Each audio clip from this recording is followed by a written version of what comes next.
He gripped her wrist before she could step through the manor doors, pulling her back into the gray morning air. The estate spread before them, broken fences, fields gone to weeds, a fountain dry as bone in the center of a cracked stone courtyard. His jaw was set hard. His eyes carried something she had never seen in them before, not cruelty, but something that looked, unexpectedly, like shame. "Look at it," the Duke of Ravenshaw said quietly. "Look at all of it. This is what you are agreeing to. This is what I should have shown you before I asked." Adelaide looked. She did not flinch. "Before we begin, subscribe to the channel and stay until the very end of this story. Leave a comment and tell me which city you are watching from. I want to know how far this story has traveled." The morning Julian Ravenshaw brought his bride-to-be to the estate, he had not slept.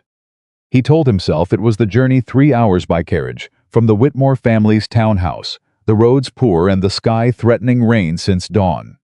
He told himself it was the weight of the week ahead, the final arrangements, the solicitors and their papers, the clergy who would arrive Thursday expecting everything in order. He did not tell himself the truth, which was simpler and more dangerous. He was afraid of what Adelaide Whitmore would do when she saw what she had actually agreed to marry into. She sat across from him in the carriage for the full 3 hours and did not speak much, which he had come to understand was not timidity. It was attention. Adelaide Whitmore, 24 years old, the second daughter of the late agricultural scholar Frederick Whitmore, had a quality of listening that most people mistook for quiet. Julian had made that mistake once, in the first week of their courtship, and had not made it again. She was not quiet, she was watching. She watched the road. She watched the fields they passed. She watched the sky. At one point she said, "The soil changes color about a mile back." Did you notice? He had not. What of it? Different drainage properties. It matters for what you can grow there. She looked out the window again. "Your eastern acreage, what is planted there currently?" "Nothing," he said. "It has been fallow for 2 seasons." She nodded slowly, still looking at the fields, and said nothing else. He watched her face and could not read what she was calculating, and found this, as he always found it, slightly unnerving and considerably more interesting than he was willing to admit. Julian Ravenshaw, the Duke of Ravenshaw, was 38 years old. He had managed the estate since he was 26, when his father died and left him the title. The land, the debts his father had been too proud to acknowledge, and the absolute certainty, held by everyone who knew the family, that the Ravenshaw estate was on a long, dignified slide toward ruin. He had slowed the slide. He was proud of that. He had cut expenditures, renegotiated tenant agreements, sold 2 smaller parcels of land at the right moment, and restructured the household accounts until they were, if not comfortable, at least honest. He had done all of this alone. He had been doing it alone for 12 years, and had somewhere in those 12 years stopped believing there was any other way to do it. He had not expected Adelaide Whitmore. Their introduction had been arranged by his aunt, Lady Forsyth, who had known Frederick Whitmore during his years of agricultural research, and who had described his daughter to Julian as the only young woman I have met in 3 seasons who is more interested in drainage systems than in dancing. Julian had attended the introduction, expecting to make a polite impression and leave. He had stayed for 4 hours. He had proposed 6 weeks later. He was not entirely sure, even now, what had compelled him. He knew what the practical answer was. She was intelligent, capable, from a respectable family, and she understood land management in ways that could be genuinely useful to the estate. He told himself this frequently. It was true. It was also not the complete truth. But the complete truth was something Julian Ravenshaw had learned, over the course of a long and careful life, not to examine too directly. The carriage turned through the estate gates, and Adelaide straightened almost imperceptibly, not surprise, but alertness, and looked at everything. Julian watched her watch it. The gateposts needed repointing. The drive was overgrown at the edges. The formal garden to the left, which had once been the pride of his grandmother's tenure at the estate, had been unmaintained for 3 years, the hedgerows overgrown, the flower beds empty, the iron bench in its center gone rust orange from 2 winters without treatment. He had stopped seeing these things. He had lived with them long enough that they had become simply the condition of the place, the permanent background of his days. Something he knew needed attention and had not yet found the hands or the capital to give it.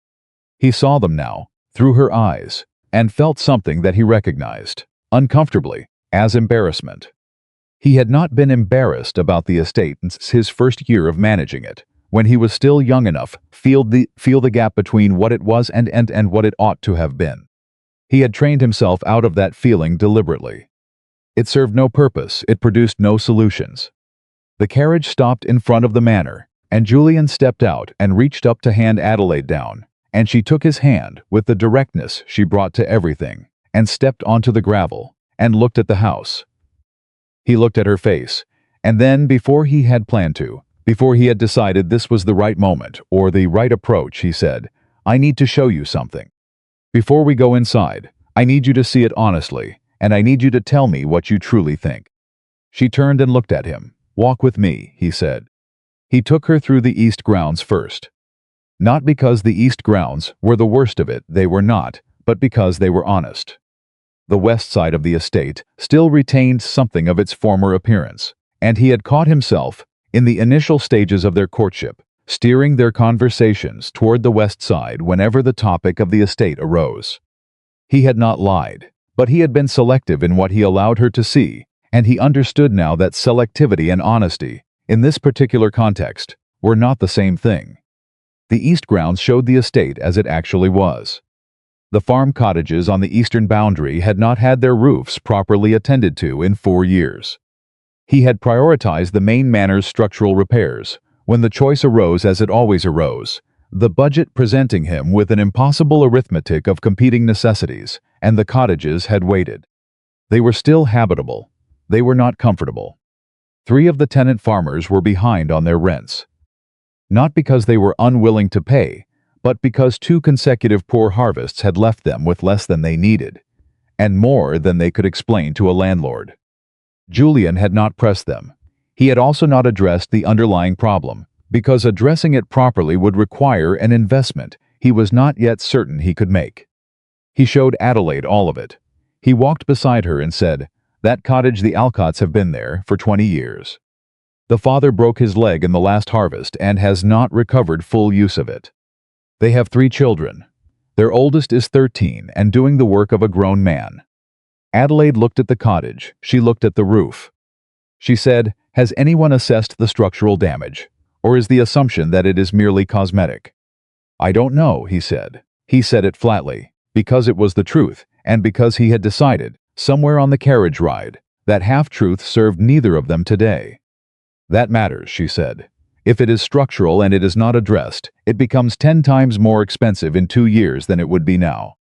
Yes, she said nothing else. She kept walking, he kept talking.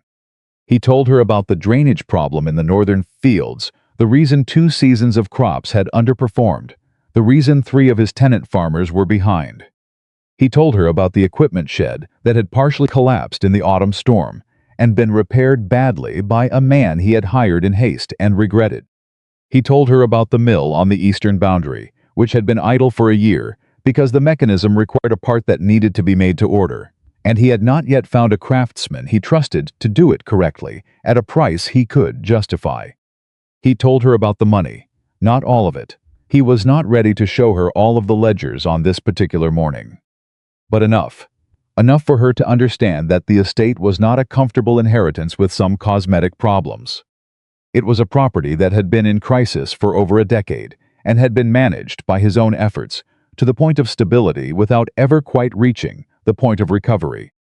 Adelaide walked beside him and listened. She asked questions at intervals, precise ones, specific ones, the kind of questions that told him she was not simply registering information, but was organizing it as she received it, categorizing it, fitting it into a framework he could not quite see but could sense was being built. She asked about the drainage. She asked about the soil composition in the northern fields. She asked who held the tenancy agreements and when they had last been renegotiated. She asked about the mill in a way that suggested she knew something about mills. When they reached the far end of the eastern boundary, where the estate's old kitchen garden had once supplied the manor with vegetables and herbs, and had now been entirely left to grow wild, Julian stopped. He turned to face her. He said, "I should have shown you this before I asked you to marry me. I know that. I told myself I was protecting you from an unfair impression, that I would show you the full picture once the engagement was settled. But the truth, he stopped. He started differently. The truth is that I was afraid if you saw it clearly, you would refuse. She looked at him. And I find, he said, with the particular difficulty of a man's saying something he has not given himself permission to say, that the prospect of your refusal is something I was not prepared to risk. Adelaide was quiet for a moment. Then she said, "Why didn't you ask for help?" The question surprised him. He had expected something else: assessment, criticism, a practical catalogue of the problems she had identified. He had not expected that. "What? With the estate," she said. "Why have you been managing all of this alone for 12 years? He looked at the overgrown kitchen garden. "It is my responsibility." "Yes, and it is also an enormous amount of work for one person." She kept her eyes on him, direct and undeflected. "Your tenants, do they know the full extent of the estate situation?" "No." "Your household staff?" "They know what they need to know to do their work." "Your aunt, your solicitors? They know the legal and financial situation." "So everyone knows their piece," Adelaide said, "but no one knows the whole." He said nothing. "You have been carrying the whole," she said.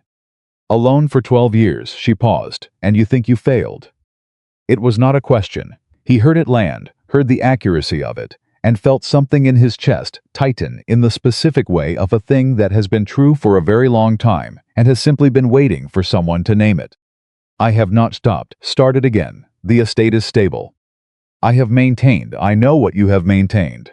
Her voice was not unkind. It was precise in the way it always was, but it was not unkind.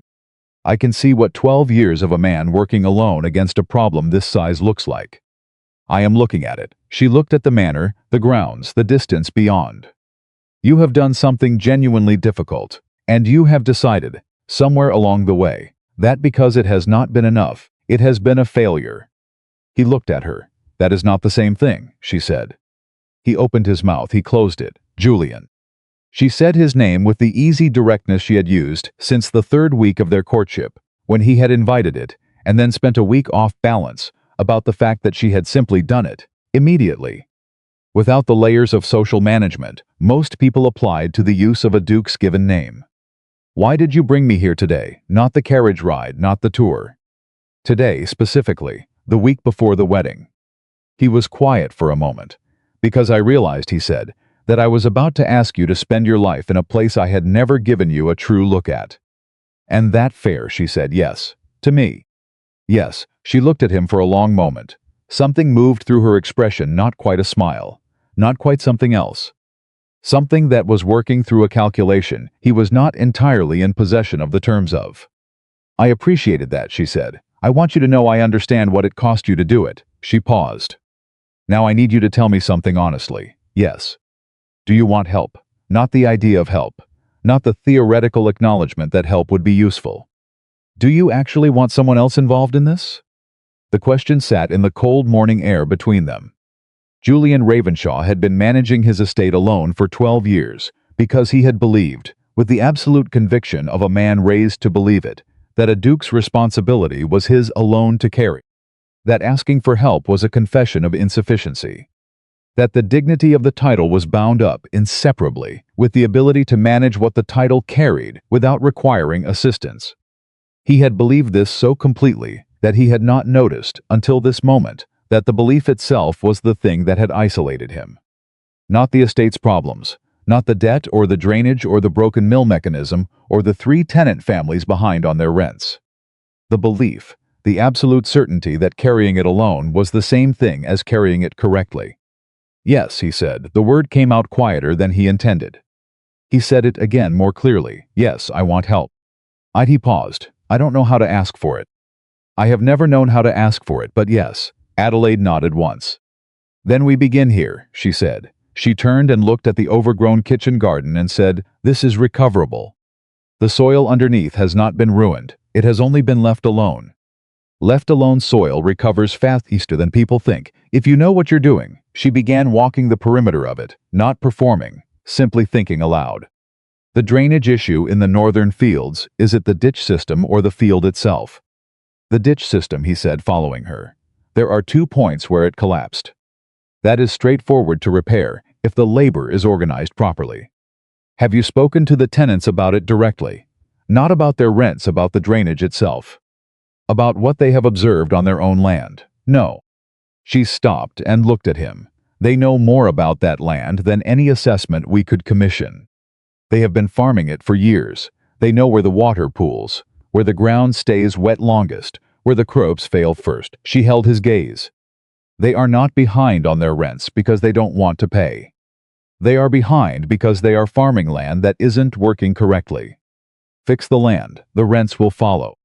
He stood there and looked at her, this woman he had proposed to in a drawing room 6 weeks ago, who had said yes with the same direct quietness she brought to everything, who had spent 3 hours in a carriage asking about soil composition, who was now standing in the ruin of his grandmother's kitchen garden, with her hands at her sides and a clarity in her eyes that he found, despite himself, slightly overwhelming. "You have thought about this," he said. "Since you told me about the northern fields in our second conversation," she said. "I have been thinking about it since then." He stared at her.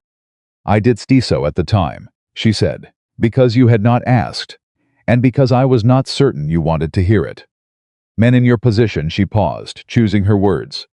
"Men who have been managing something difficult alone for a long time do not always welcome the approach itself might be part of the problem." He said very quietly, "Is that what you think? That the approach was the problem?" "I think you are an exceptionally capable man who was given an impossible task and told that asking for help with it was a weakness." She said it without judgment, only observation. "I think that is what was done to you, and I think you have been doing it to yourself ever since." She looked at him. "I am not going to do that." The morning was cold. The kitchen garden stood between them and the manor, half wild, recoverable, patient in the way that things are patient when they have not been asked the right question yet. "What does that mean?" he asked. "It means that if you want a wife who comes to this estate and learns to manage the household and stays out of your way," she said, "I need you to tell me now. Before Thursday, because I cannot be that. I am not built for it." She held his gaze steadily. "But if you want a partner, someone who is going to walk these fields with you and argue with you about drainage ditches and spend Tuesday mornings talking to tenant families about their actual problems, then I am exactly the right person for this estate." He looked at her. He had spent 12 years managing alone. He had spent 12 years believing that asking for help was the same as failing. He had spent 12 years getting up in the morning and carrying the weight of a place that had been in trouble since before he inherited it, and he had carried it with the absolute conviction that the carrying was his alone to do, and he had been, in all the ways that mattered, profoundly and continuously exhausted by it. "Adelaide," he said. "Yes, I want a partner." She held his eyes for a moment. Then she said, "Good," and turned back toward the manor.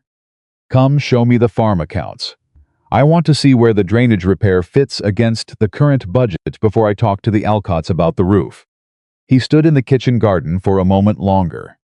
He had brought her here to show her the truth of the estate. He had expected, he was not entirely sure what he had expected. Disappointment, perhaps.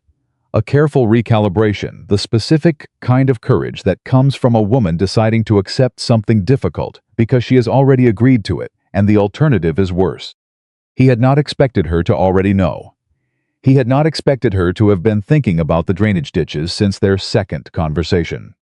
He had not expected her to look at an overgrown kitchen garden and see soil that was recoverable, or to stand in the cold air of a broken estate and begin planning how to fix it before he had finished explaining what was wrong.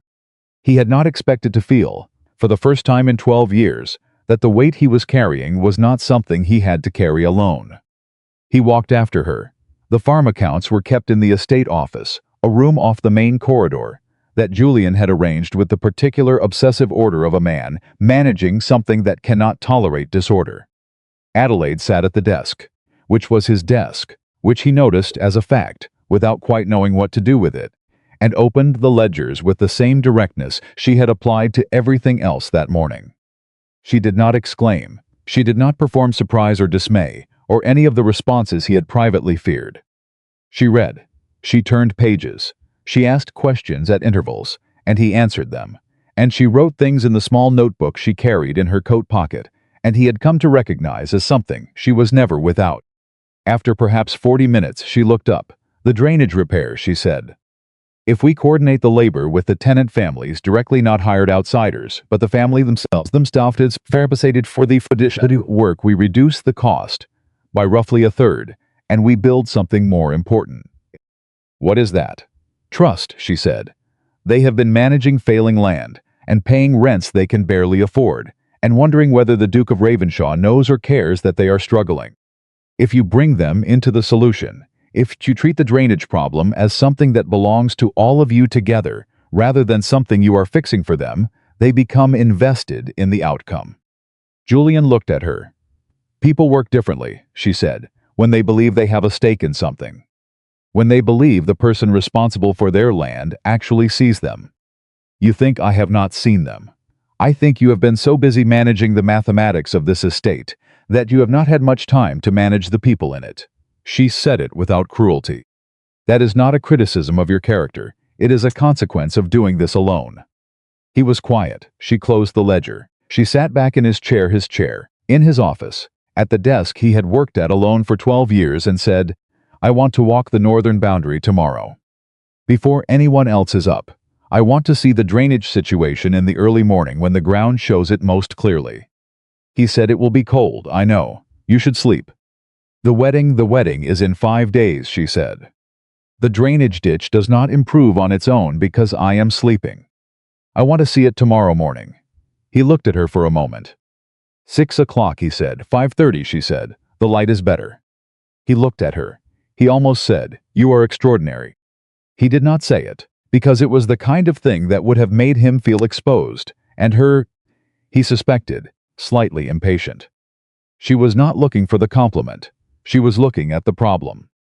So he said 5:30, and she nodded, and looked back at the ledger, and he stood in his own office feeling, for the first time in a very long time, as though something had shifted, not in the estate, not yet, not in any way that could be measured or recorded, but in the quality of the weight he was carrying. It was still there, the debt, the drainage, the broken mill, the tenant families, the 12 years of managing alone. But it did not in this particular moment feel entirely like his to carry by himself. That feeling was so unfamiliar that he did not immediately know what to call it.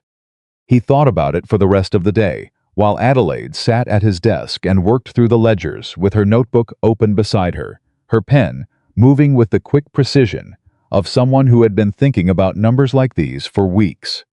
By evening he had decided what to call it. It felt like relief.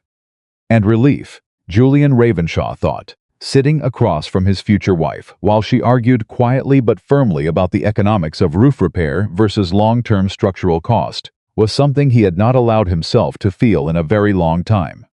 He sat down across from her and picked up the second ledger, and they worked until the candles burned low, and when the housekeeper appeared in the doorway to announce that dinner had been ready for 40 minutes, they both looked up at the same moment with the identical expression of people who have forgotten entirely what time it is. Adelaide looked at Julian. Julian looked at Adelaide. She said, we should probably eat. Yes, he said. He did not stop looking at her for another moment. She picked up her notebook and stood, and he stood, and they walked toward the dining room in a silence that was not the absence of things to say. It was something else entirely. Something that had not yet found its name, but was, he thought, worth paying attention to. Worth being careful with, worth not rushing past in the effort to get to something else. He held the door for her. She walked through without slowing down, still reading a page in her notebook, still thinking about the drainage ditch. He followed her and thought 5 days. 5 days until Thursday.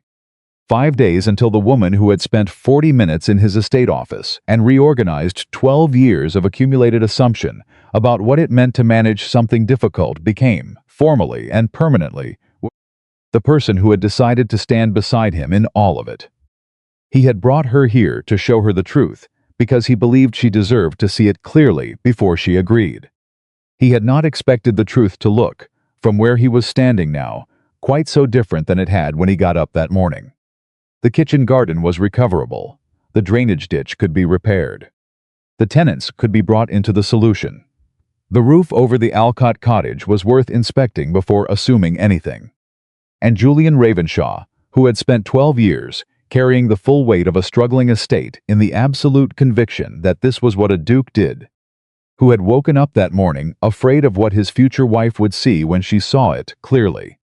Julian Ravenshaw sat down across from the woman who had already been thinking about his drainage problem since their second conversation, and felt something settle in his chest. Not solved. Nothing was solved.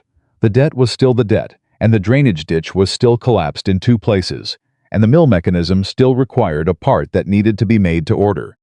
But the weight of it, the specific grinding, isolating weight of it had shifted.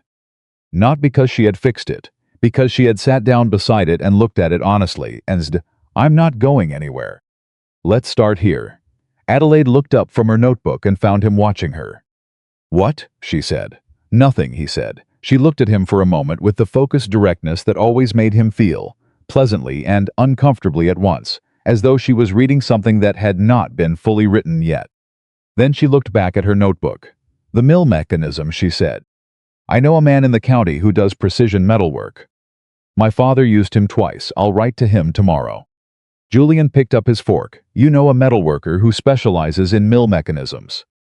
"My father was an agricultural scholar," she said without looking up. "I know quite a lot of useful people." He looked at her. He thought, "I am going to spend the rest of my life discovering what this woman knows and being surprised by every single piece of it." He thought, "I am, somehow, not afraid of that." "Adelaide," he said. She looked up. "Thank you," he said, "for not leaving." She looked at him for a moment. Then she said, simply, "I never considered it." She went back to her notebook.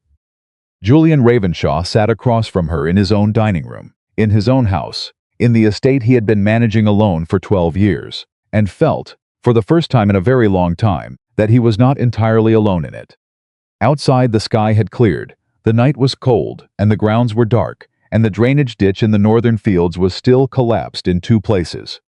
But somewhere in the plan forming in Adelaide Whitmore's notebook, it was already being fixed. Adelaide was up before 5. Julian found this out not because he had been watching for it, but because he had also been up before 5, standing at the window of the estate office with a cold cup of tea in his hand.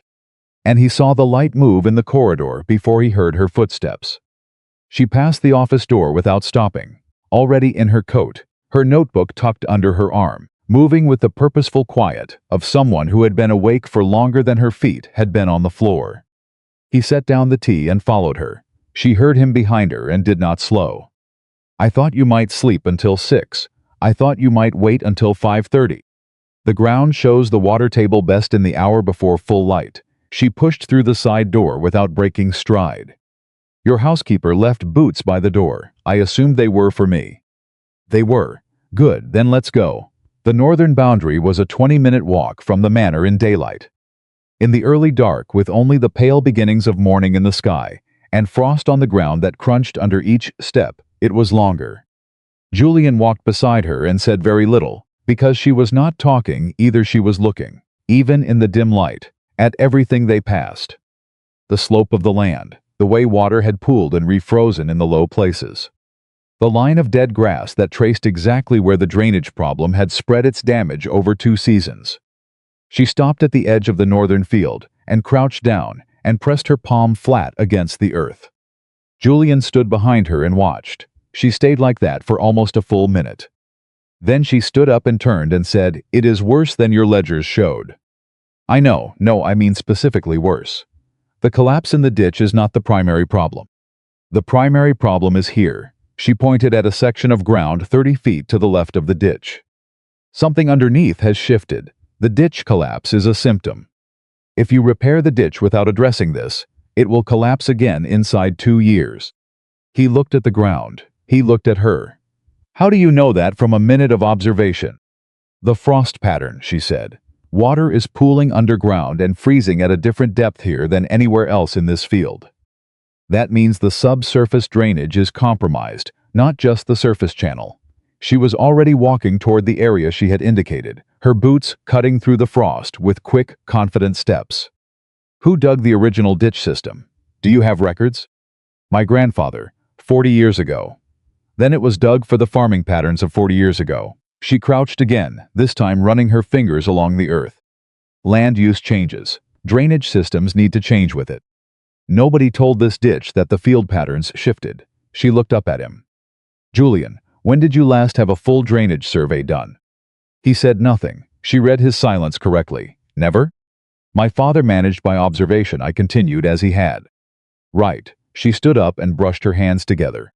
You have been maintaining a system that was built for a different configuration of land use, without ever examining whether the system itself was still fitted to the problem. She was not angry. She was simply stating it. That is not negligence. It is an oversight that happens to estates, when the knowledge of how something was built stops being passed down. And you can survey it? I can tell you what needs surveying and who needs to do it. My father worked with a land surveyor in the next county, Thomas Beale. He is the best in the region, and he charges fairly because he would rather be paid honestly than expensively. She pulled her notebook from under her arm and began writing. I will write to him today. He can be here within a fortnight. Julian watched her write. Adelaide, he said. She kept writing. Yes, have you done this before? Worked on an estate? She paused. A short pause, the kind that means the answer is more complicated than the question anticipated. Not formally, she said. My father was a scholar, but the estate we grew up on was small and it had problems. He taught me to look at land the way he looked at any other system from first principles. What is it supposed to do? Is it doing that? If not, where is the failure and why? She finished writing and closed the notebook. He believed the reason so many estates failed was not lack of resources. It was that the people managing them had stopped looking at the land itself and started managing the paperwork about the land. Julian said, He sounds like a remarkable man. He was. She said it simply without elaborating, and he understood from the simplicity that this was not a subject that needed more words added to it. And they walked the full northern boundary. It took 90 minutes. By the time they turned back toward the manor, the morning had come properly, and the fields were visible in cold, clear light, and Julian had a more precise understanding of the drainage problem than he had managed to develop in 12 years of managing it by assumption. He also had 3 pages of notes in Adelaide's notebook, which she had not offered him, but which she had held open, so he could read over her shoulder as she wrote, which was, he had come to understand, her version of sharing. When the manor was in sight, he said the Alcott cottage. You said yesterday you wanted to speak with them. This morning, if possible, they will be up. Samuel Alcott starts at first light. Then we should go before he leaves. He looked at her. You want to go directly from the field. Is there a reason not to? He thought about it. A duke, calling on a tenant family unannounced before breakfast, directly from a morning field walk. In his father's time, this would have been considered peculiar at best. It is not conventional. No, she said, but I expect the Alcotts would prefer unconventional attention to conventional neglect. He looked at her. She was already adjusting direction toward the eastern boundary. He followed. The Alcott cottage was set at the edge of the eastern farm track, and when they knocked, Julian knocked. Because it was his estate, and it mattered that he was the one doing it. The door was answered by a woman of perhaps 40 with the expression of someone who has learned to brace for bad news that comes in official form.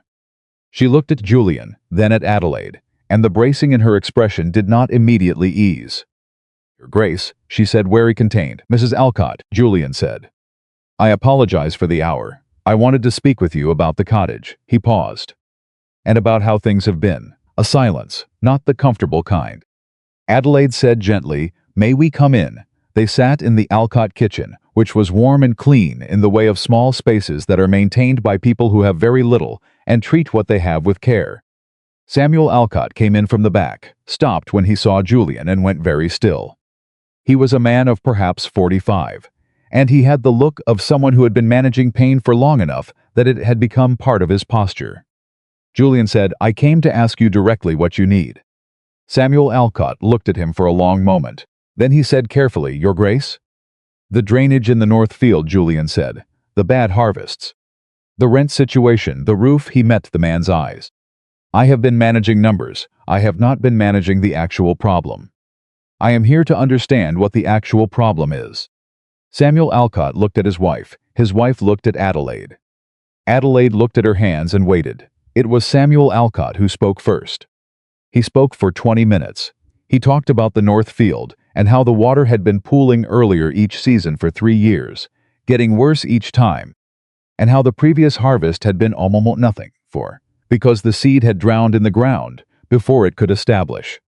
He talked about his leg and the fact that he had tried to hide the extent of it, because he was afraid of being released from the tenancy if it became clear he could not manage the work alone. He talked about his son, William, who was 13 and had not had a tutor in 2 years because the money did not reach that far, and who was spending his days in the fields instead. He talked about the roof. He showed Julian where the water came through when it rained heavily, a section above the back bedroom where his 2 younger children slept. He showed it without drama, the way people show things they have lived with long enough to stop hoping they will be. Julian stood in that back bedroom and looked at the staining on the ceiling and felt something he had not felt in a long time. Ashamed, not of failure to try, but of failure to look. Adelaide was behind him, she said very quietly to Mrs. Alcott, "Is there anything else? Anything you have not said, because you were not certain it was your place to say it?" Mrs. Alcott hesitated. Then the other families, the Hendersons, the Pryors. Their situations are not different from ours. They would have come to you themselves, but it is difficult, Your Grace. It is difficult to go to the man who holds your tenancy and tell him his land is failing. Julian turned around. He said, "I want to meet with all of them this week. Together, if they are willing, not separately, so that each family feels they are carrying a private problem. Together, so that everyone can hear the full situation and we can discuss it as it actually is." Samuel Alcott stared at him. "I will also," Julian said, "arrange for the roof to be assessed this week. Properly assessed, not patched. If the structural situation is what I suspect, it will be repaired before the weather turns again." Mrs. Alcott put her hand over her mouth briefly, not crying. The opposite of crying, the specific controlled expression of someone receiving something they had stopped believing was coming. Adelaide caught Julian's eye over Mrs. Alcott's shoulder. Something moved through her expression, something he did not have a word for yet, but intended to find one for. They walked back to the manor. The morning was fully up. Julian was quiet. Adelaide let him be quiet for about 3 minutes. Then she said, "You looked like a different man in that kitchen." "How do you mean?" "Like someone who had just understood something important." She kept walking. "You have been managing this estate through intermediaries and ledgers. You have not been in those kitchens. No, you should be." "Yes," he said, "I should." She glanced at him sideways. "You are not arguing with me." "No, you argued about the drainage survey." "That was different. How?" He thought about it honestly. "Because the drainage survey was something I had simply not done. The tenants, I had told myself they were being managed. That Thomas knew their situations and would tell me what I needed to know." He paused. "I had built a system that kept the difficult information at a comfortable distance." Adelaide was quiet for a moment. "Your father did the same thing," she said. It was not a question. He looked at her. "The drainage system was built for 40-year-old land use patterns," she said. "The tenant management style was inherited too. You did not create these systems. You inherited them and you maintained them because that was what you had been shown was correct." She glanced at him. "The problem is that you inherited them, along with the belief that questioning them was disloyal to the people who built them." He walked for several paces without speaking. "Adelaide." "Yes, were you always like this?" "Like what?" "Accurate," he said. "In ways that are difficult to deflect." She almost smiled. Not quite, but almost the small, precise movement at the corner of her mouth that he had been cataloging for 6 weeks without letting himself acknowledge he was doing it. "My father used to say that the most valuable thing you can do for a piece of land is to look at it as it actually is, not as you wish it were." She paused. "I have tried to apply that principle more broadly." The manor came into full view. Julian stopped walking. Adelaide stopped beside him because he had, and looked at the house. "What?" she said. "I was thinking," he said slowly, "about the east wing." "What about it?" "It has been closed for 6 years. 3 rooms on the upper floor, they were used as storage after my mother left." He paused. "There is a room up there that was once a workroom. Good light, large table. My grandmother used it for managing the household accounts." Adelaide turned to look at him directly. "If we convert it," he said, "into a proper working space, one that is actually fitted for the kind of management this estate needs, you would not have to work from the estate office." Your estate office, she said. Our estate office, he said. He said it with the particular deliberateness of a man choosing a word, because he means it exactly. But it is small, and the books are organized for one person working alone, and that is going to need to change. He looked at the east wing. The room upstairs has 2 windows facing south. The light in the afternoons is good for close work, she finished. Yes, I thought about that room this morning. He looked at her. When did you see it? Yesterday, while you were speaking to the solicitor. Your housekeeper showed me around. She paused. I looked at every room. I hope that was not— No, he said. No, it is not. He turned back toward the house. It is exactly what you should have done. They went inside. The housekeeper, Mrs.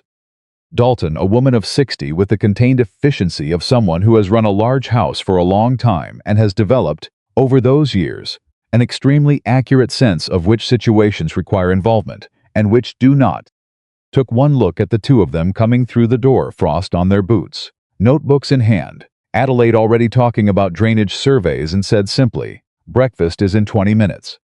I will have it held if you need more time.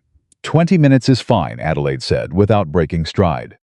Mrs. Dalton watched them pass, and then looked at the housekeeper's notebook in her hand, and wrote something down, which Julian noticed, and which he was fairly certain had nothing to do with the breakfast arrangements. They ate quickly. Adelaide ate the way she did everything, with focus and without waste. Julian found himself eating faster than usual, simply because she was already reaching for the second ledger by the time he had finished his toast. The meeting with the tenants, she said, opening the ledger. Tuesday would be best. It gives them time to tell each other without it feeling like a summons. How do you know they will tell each other? Because they already talk to each other, she said. They always do. The question is not whether the communication happens, it is whether you are part of it or not. She looked up. You have been outside it. The meeting is how you step back in. He leaned forward and looked at the page she was indicating. If you restructure the rent schedule here, she said, tracing the column, to account for the crop shortfall, not eliminate the arrears, but recalibrate the payment timeline, the Alcotts and the Hendersons can stay current without falling further behind. They need to feel like the ground has stopped moving under them before they can focus on making the land productive again. You are arguing for reducing the income from the estate during the repair period. I am arguing for investing in the reliability of the income over the long term. She met his eyes. You can press 3 families for arrears they cannot pay and collect nothing, and lose tenants who know this land, and start over with strangers who will make the same mistakes on the same drainage-deficient soil. Or you can give them 6 months of breathing room, fix the land, and have tenants who will be here in 20 years, and will tell their children about the year the Duke and his wife came to their kitchen at dawn and actually listened. Julian was quiet. Which version of this estate do you want? She said. Not challenging, asking. He looked at the ledger. He looked at her. The second one, he said. Then that is what we build. She made a note. I will draft the revised tenant schedule this afternoon. You should review it before Tuesday. He reached across and put his hand on the ledger page before she could turn it. She looked up. He said, I want to be clear about something. Yes, what you are doing, what you have been doing since the moment we drove through those gates, I am aware that it is more than anyone had a right to expect of you. I brought you here to show you the truth of this place, and I fully expected you to receive it, and I did not expect. He stopped. Started differently. I expected courage. I did not expect expertise. She looked at him steadily. I need you to know, he said, that I understand the difference. That what you know and what you are choosing to do with it, I am not taking it as given. I am not assuming it comes without cost. He paused. I wanted to say that. The dining room was quiet. Adelaide looked at him for a long moment with the focused attention that always made him feel both examined and oddly safe, which was a combination he had not previously known was possible. Julian, she said, yes, when my father died he left the small estate in a great deal of debt. My brother managed it for a year and then gave it up because it was too difficult and too far from what he wanted his life to look like. She said it without particular emotion, simply as fact. I spent 6 months trying to find a way to save it. I could not. She paused. What I know the drainage surveys and the soil composition and the tenant relationships, I know it because I spent 6 months trying to apply it to a situation that was already too far gone, and I learned what the limits were. He said nothing. I have not managed an estate successfully, she said. I have studied how to, and I have watched what happens when it is not done correctly, and I have thought about it for long enough that I have some strong opinions about the principles involved. She held his gaze. But I have not done this before, not at this scale. Not with the resources that still exist here to work with. She paused. Which is why I am going to need you to tell me when I am wrong. Not to be polite, actually wrong in a way that matters. He looked at her. You will not be wrong about much, he said. I will be wrong about some things, she said, and when I am, I need you to tell me. That is the arrangement, he said, agreed. She went back to the ledger. Julian sat across from her and watched her work, and thought about a woman who had tried to save her family's estate and failed, and had taken the knowledge of how and why it failed and turned it, with the particular discipline of someone who does not accept a defeat as a final answer, into a framework for how not to fail the next time. He thought, she has been preparing for this estate without knowing it was this estate. He did not say this aloud.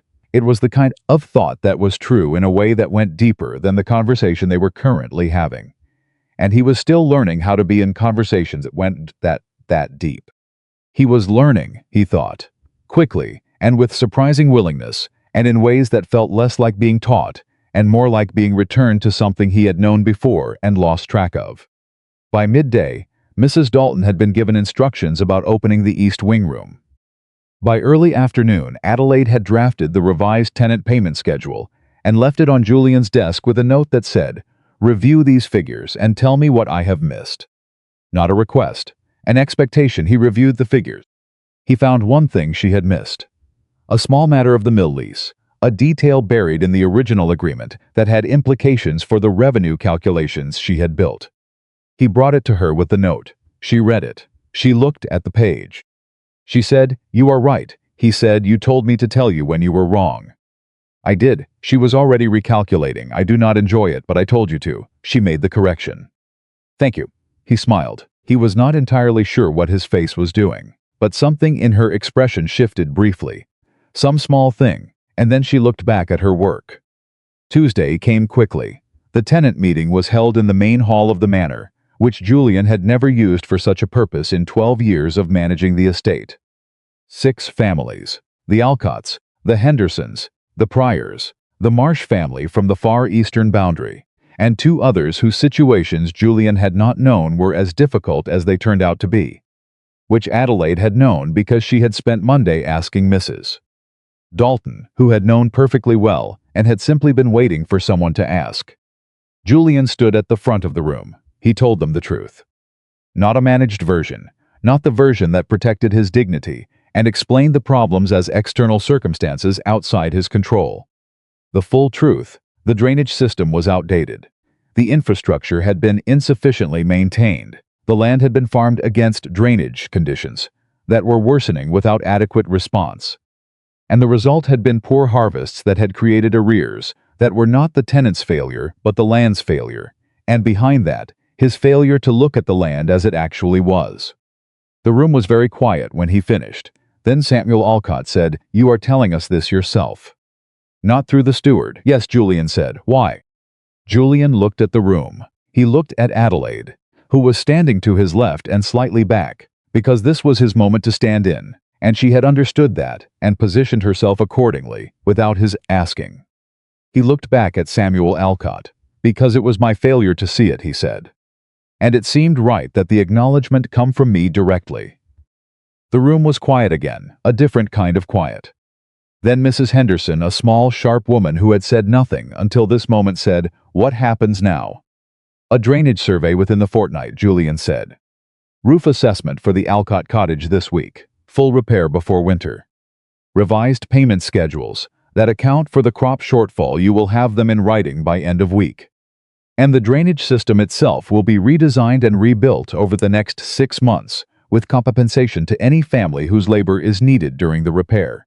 He laid it out clearly. He answered every question they asked, and they asked many, and when he did not know the answer, he said he did not know and that he would find out. This happened 4 times. Adelaide wrote the questions he could not answer in her notebook without looking up. After, when the families had gone, Mrs. Dalton poured tea in the kitchen, and Adelaide sat at the kitchen table and did not say anything for a moment. Julian sat across from her. She said that was the right thing to do. The way you did it, it did not feel sufficient. No, she said. It won't for a while. That is what 12 years of a problem looks like when you start to address it honestly. She looked at her tea. But they left here differently than they came in. You could see it. He had seen it. The specific change in the quality of the room as the meeting went on, the initial wariness softening not into warmth exactly, but in something more durable than warmth belief. The tentative, cautious, heavily qualified belief of people who have been disappointed before and are deciding, with great care, whether to believe again. He had not earned it yet, he knew that. A meeting was a meeting. What came after the meeting was what mattered, but the meeting had happened. And Adelaide had been right that it needed to, Mrs. Dalton refilled his tea without being asked. He caught her expression as she set the pot down, the contained, private satisfaction of someone who has been waiting a long time for a particular development and is finding it, now that it has arrived, precisely as she had hoped. She did not say anything. She went back to her kitchen. Julian looked at Adelaide. Adelaide looked at Julian. He said, "You told Mrs. Dalton to tell you if she knew of situations among the tenants." "Yes, when did you do that?" "Sunday evening." She met his eyes without apology. "She knows this estate better than any ledger. She has been here for 30 years. She has been watching and she has not been asked." She paused. "I asked." He looked at her, she cried. Adelaide said, "Only briefly. She would not want you to know that."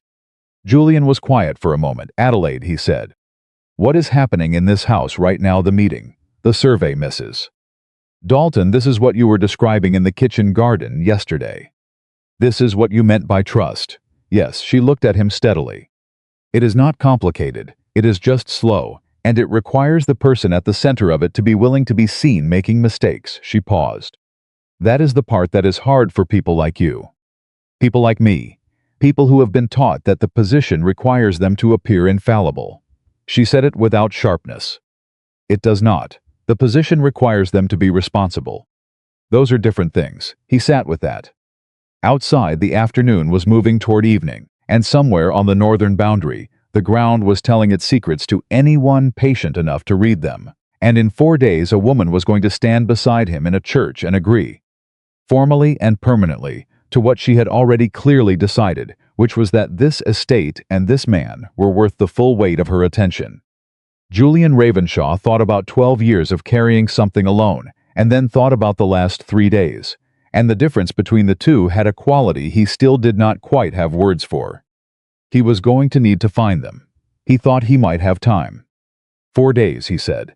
Adelaide looked up from her notebook. "Until Thursday," he said. She looked at him for a moment. Then, very quietly, she said, "I know." She went back to her notebook. Julian picked up his tea. Outside, the drainage ditch in the northern field was still broken in 2 places. But Thomas Beale, the best land surveyor in the county, had written back by return post that morning and would arrive in 11 days. And Adelaide Whitmore, who had been thinking about the drainage problem since their second conversation, had already drafted the questions she intended to ask him. Thomas Beale arrived on a Wednesday, 11 days after the wedding. He was a compact man of perhaps 55, with the kind of face that had been weathered into something reliable, not handsome, not remarkable, but the kind of face you trusted on sight because it had clearly seen too much to bother being dishonest. He shook Julian's hand at the door, then turned and shook Adelaide's hand with equal weight, which Julian noticed, and which Adelaide noticed him noticing. Beale spent the first day on the land alone. He did not want company, he said, because company changed what you saw. He came back at dusk with mud to his knees, and a leather folder of notes that he set on the dining table and opened without preamble. "Your drainage system," he said, "is not failing. It failed." Past tense.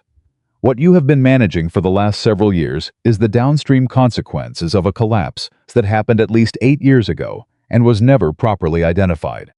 Julian said, "What collapsed?" "The primary subsurface channel on the northern boundary. It was a clay-lined system, good engineering for its time, 60 years ago. Clay linings crack eventually. When this one cracked, water began redistributing through the subsoil instead of channeling correctly. Every ditch repair you have done since then has been addressing symptoms of that redistribution. Beale tapped the map he had unfolded onto the table. You have been patching the roof while the foundation was moving.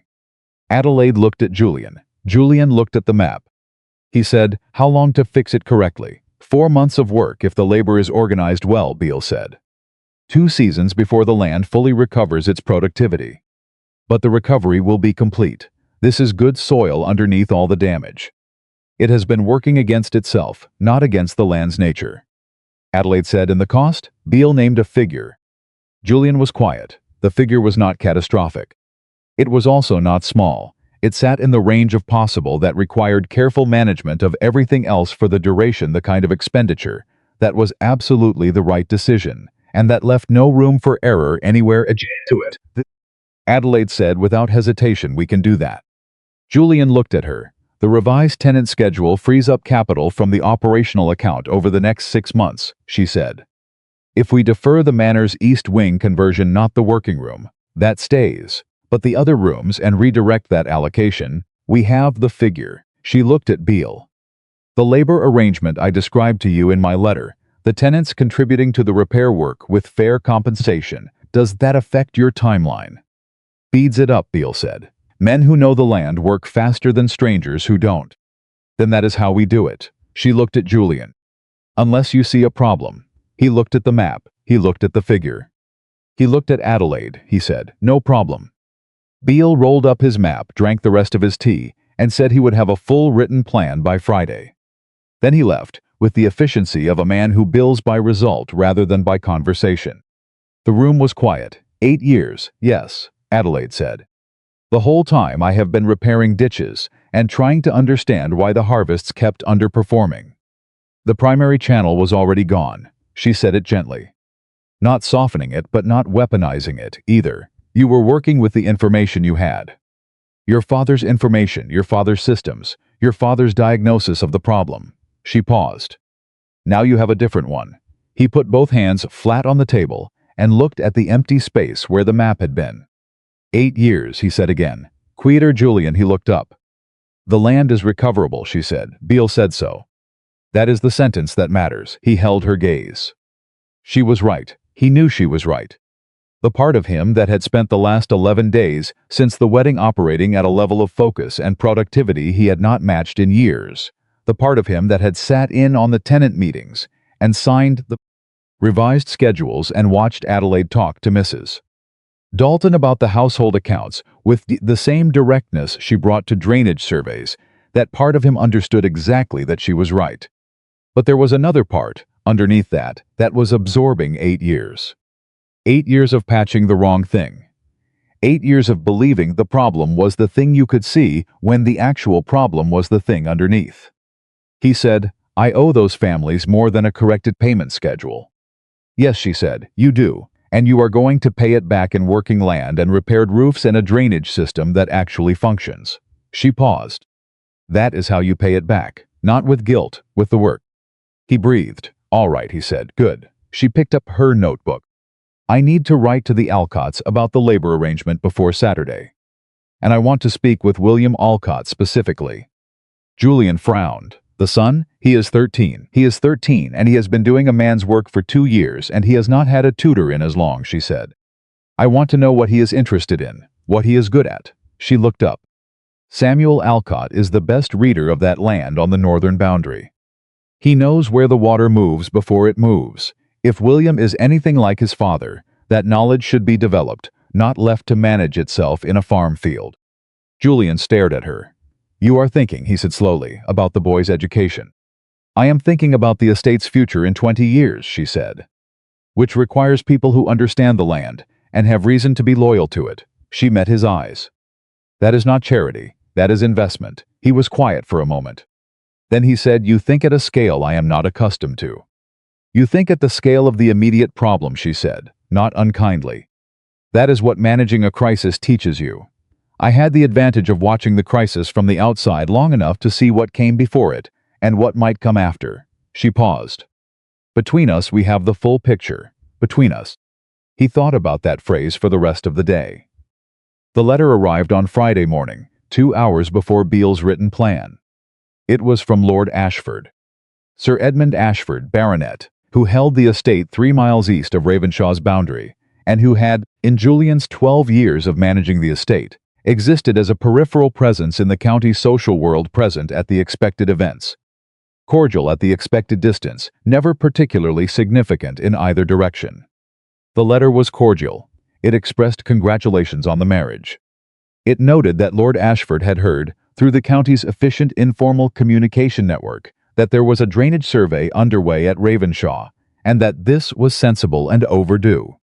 And then in the final paragraph, it said the following: that Lord Ashford had a business proposition he believed would benefit both estates, and he would appreciate an opportunity to discuss it at Julian's earliest convenience. He suggested the following Tuesday. Julian read it twice. He handed it to Adelaide. She read it once. "He wants the northern boundary," she said. Julian looked at her. "The letter does not say that." "No," she said, "but the timing does. He has heard about the drainage survey. He knows the extent of the problem now, or suspects it. He is positioning to offer something before the repair begins, when the land looks at its worst, and the cost of fixing it is most visible." She set the letter down. "What is on the northern boundary that borders his estate?" "The river access," Julian said. "A half-mile stretch of the Wren River runs along the northeastern corner of the property." "River access," Adelaide said. "It has been largely irrelevant to farming operations because the drainage situation made the adjacent land unreliable." He paused. "But if the drainage is corrected, the land adjacent to the river becomes the most productive land on the estate." She looked at him. "He knows what Beale's survey found, or he has guessed it. And he wants to secure a claim on the northern boundary before the value of that land becomes obvious." Julian said, "You are assuming significant strategic calculation from a courtesy letter." "I am reading the timing of the courtesy letter," she said. "He did not write to congratulate you on the wedding the week after the wedding. He wrote 11 days later, the same week the drainage survey concluded." She held his eyes. "That is not courtesy, that is positioning." Julian looked at the letter again. He said, "I have known Edmund Ashford for 12 years. "Yes," Adelaide said. "And in 12 years has he written you a letter proposing a business meeting?" He had not. He could not recall a single direct business approach from Ashford in 12 years of neighboring estates. He set the letter down. "What do you suggest?" he said. "Meet him," she said immediately. "Hear the proposition. Do not commit to anything and do not reveal the details of Beale's plan." She paused. "And take me with you." He looked up. "Ashford will direct the conversation at you," she said. "He will be cordial and he will be careful, and he will make a proposition that sounds reasonable on the surface. If you are alone, you will be managing the content of what he says and your response to it simultaneously." She met his gaze steadily. "If I am there, I can watch what he does not say." Julian thought about this. "It is not," he said carefully, "a conventional arrangement. Bringing one's wife to a business negotiation." "No," Adelaide said. "It is not." She waited. He looked at her. He thought about the Alcott kitchen and the way she had positioned herself slightly back, letting him lead, watching everything. He thought about Beale and the way she had read the drainage survey in real time and translated it into budget figures before Beale had finished speaking. He thought about 8 years of managing alone. "Tuesday," he said. "You come." Something in her expression shifted, not triumph, nothing so blunt. Something quieter, the specific expression of someone who has been making a case and has been heard, and who finds the experience still slightly unfamiliar, even as it becomes less so. "Thank you," she said. "Don't thank me," he said. "You were right about the timing. I would have missed it. You would have noticed eventually." "Perhaps, but eventually is often too late." She looked at him for a long moment. "Julian," she said, "yes, you are changing faster than I expected." He said, "Is that a problem?" "No," she said. "It is just I expected more resistance." He looked at her honestly. "I spent 12 years resisting the evidence that the approach was wrong. I am tired of it." He paused. "You make it easy to stop." The word landed in the space between them, and he felt it land, and did not retract it. She looked at her notebook, then back at him. "The Ashford meeting," she said. "I want to know everything you know about his estate before Tuesday. I'll have Thomas pull the county records." "Good." She was already writing. He watched her write and thought, resistant. She had expected more resistance from him. He had expected more fear from himself. Strange, he thought, how quickly the thing you had been afraid of being seen, being known in the full difficult extent of what you were managing, had become the thing that felt most like breathing. The Ashford estate was everything Ravenshaw was not at this particular moment. The grounds were immaculate in the way of a property that had never fallen behind. The manor was recently renovated. The staff who met them at the door had the polished ease of people who had not spent the last decade in managed crisis. Edmund Ashford himself was 61, tall, silver-haired, with the confident warmth of a man who had never been in a room where he was not the most comfortable person present. He welcomed Julian with a firm handshake and genuine seeming pleasure, and he welcomed Adelaide with the careful, slightly recalibrated courtesy of a man who had expected to be meeting with the Duke alone and was rapidly adjusting his approach. "Lady Ravenshaw," he said, "a pleasure. I had hoped to make your acquaintance properly since the wedding." "Lord Ashford," Adelaide said, "the feeling is mutual." She smiled at him with the exact degree of warmth that was appropriate and no more, and Julian watched Ashford's eyes move to her and register something, a small recalculation, quickly suppressed, and he thought, she was right about bringing her. They were shown to the library. Tea was served.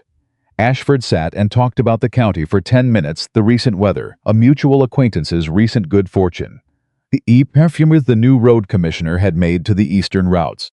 He was skilled at this. The conversation felt natural, and it was entirely controlled.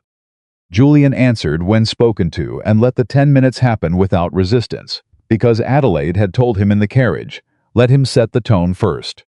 You learn more from how a man approaches the beginning of a conversation than from what he says in the middle of it. When Ashford finally moved toward the point, he did it smoothly. "I will be direct," he said, which was the thing people said when they intended to be indirect in a way that appeared direct. "I have a proposition that I believe benefits both of our estates.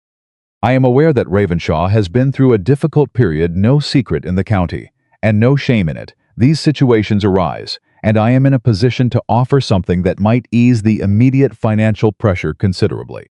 He paused, with the timing of a man who had rehearsed the pause.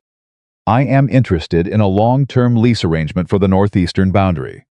Specifically, the land adjacent to the Wren River, a 50-year lease, with payment structured as a significant upfront sum and a smaller annual continuation."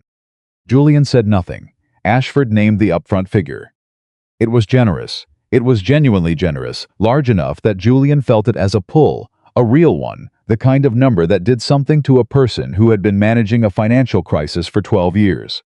For one moment, a brief and honest moment, he understood the appeal of it. Adelaide said, "That is a generous offer, Lord Ashford. May I ask what is the intended use of the land under the lease arrangement?" Ashford looked at her. The recalibration again, slightly slower this time. "Agricultural use primarily. Riverside land is productive for certain crops my own acreage is not suited for. And eventually, as the county develops, river access has infrastructure value." "Infrastructure value," Adelaide said. "You are thinking about the rail extension." The room went very still. Julian had not heard about a rail extension. He looked at Ashford. Ashford's expression did not change, but the quality of his composure shifted, the particular shift of someone who has been more accurately read than they intended. "There are preliminary discussions," Ashford said carefully, "about a possible extension of the northern rail line." "Nothing formal." "Nothing formal," Adelaide said pleasantly. "But the primary surveying route runs along the Wren River Valley. Any station development on that route would require river access for material transport during construction." She looked at Ashford with the same focused directness she turned on drainage surveys and ledger columns. "A 50-year lease on the Ravenshaw River boundary, secured before the route is formalized, would position your estate as the natural intermediary for any construction traffic and any ongoing station access." Ashford said nothing for a moment. Then he said, "You are well informed, Lady Ravenshaw. My father corresponded with the Northern Rail Commission for 3 years before his death," she said. "He believed the River Valley route was the most efficient path for the extension, and said so in writing. I read his correspondence."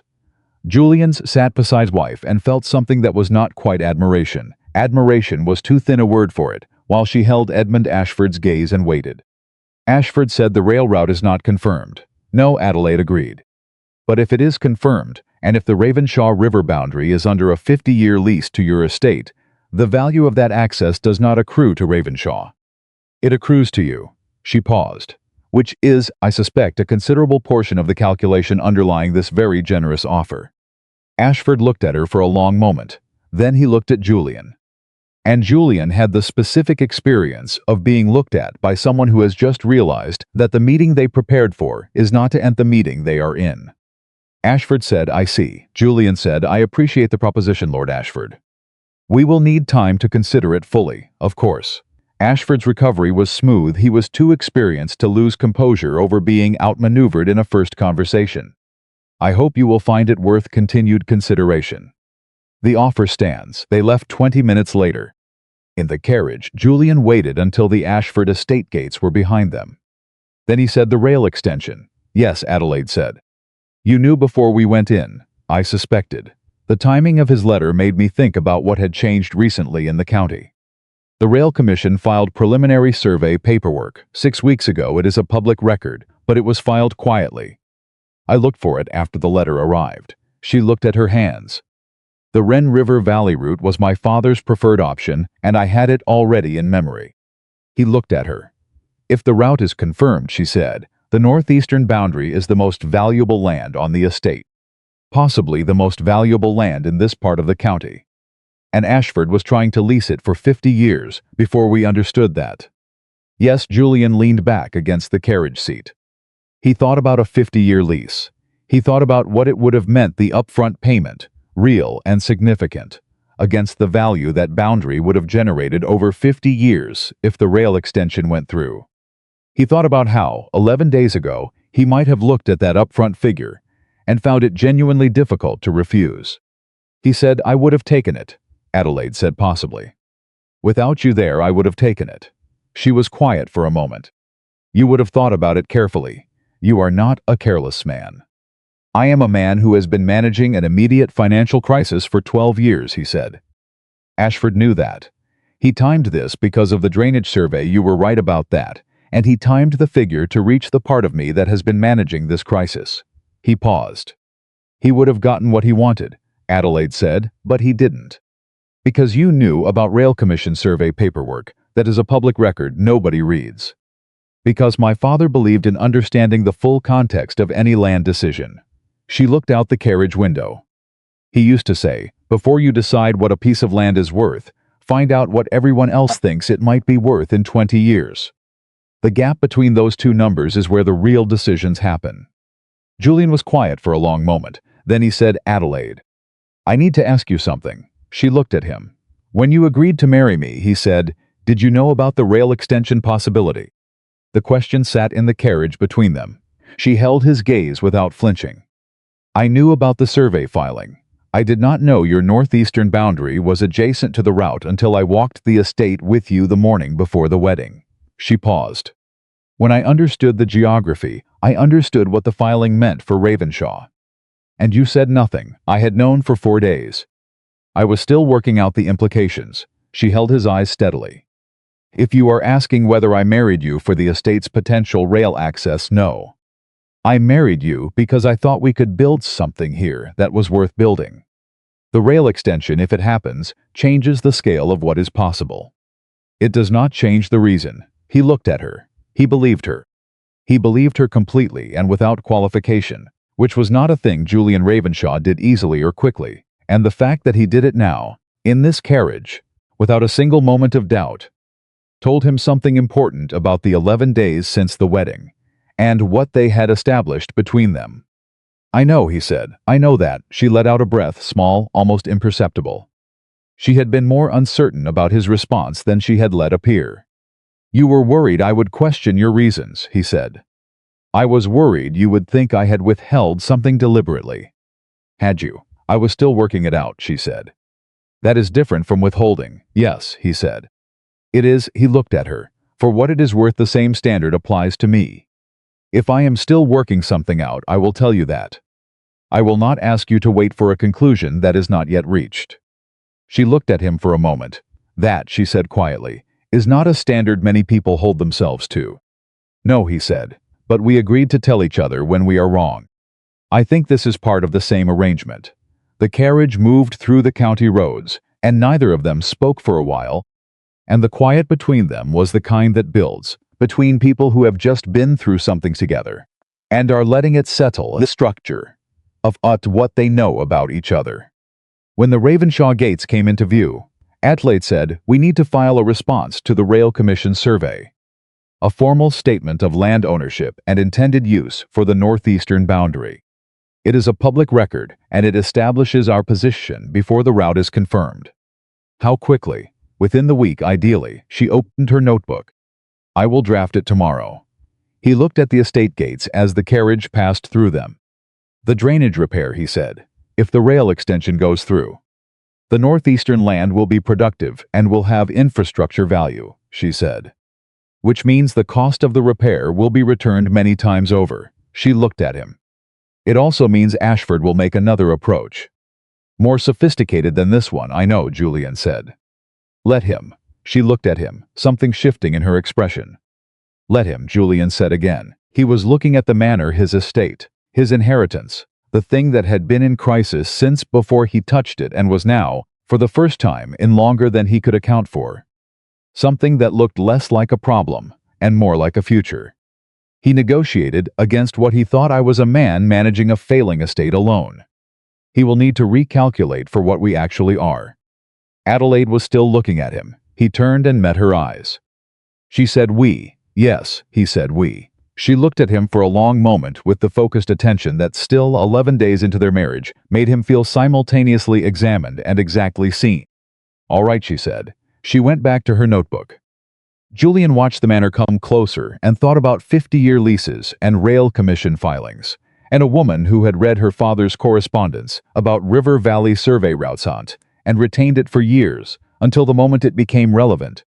And he thought about what it meant that such a person had looked at his broken, crisis-managed estate and decided it was worth her full attention. He thought about the kitchen garden and what she had said about recoverable soil. He was beginning to understand that she had not been talking only about the garden. The carriage stopped. Mrs. Dalton was at the door before they had fully descended, which meant she had been watching for them, which meant she already knew, through the particular informal communication network that ran through every estate in the county, that the Ashford meeting had not resulted in an immediate agreement. She looked at them. She looked at their faces. Something in her expression relaxed by a degree so small it was almost invisible.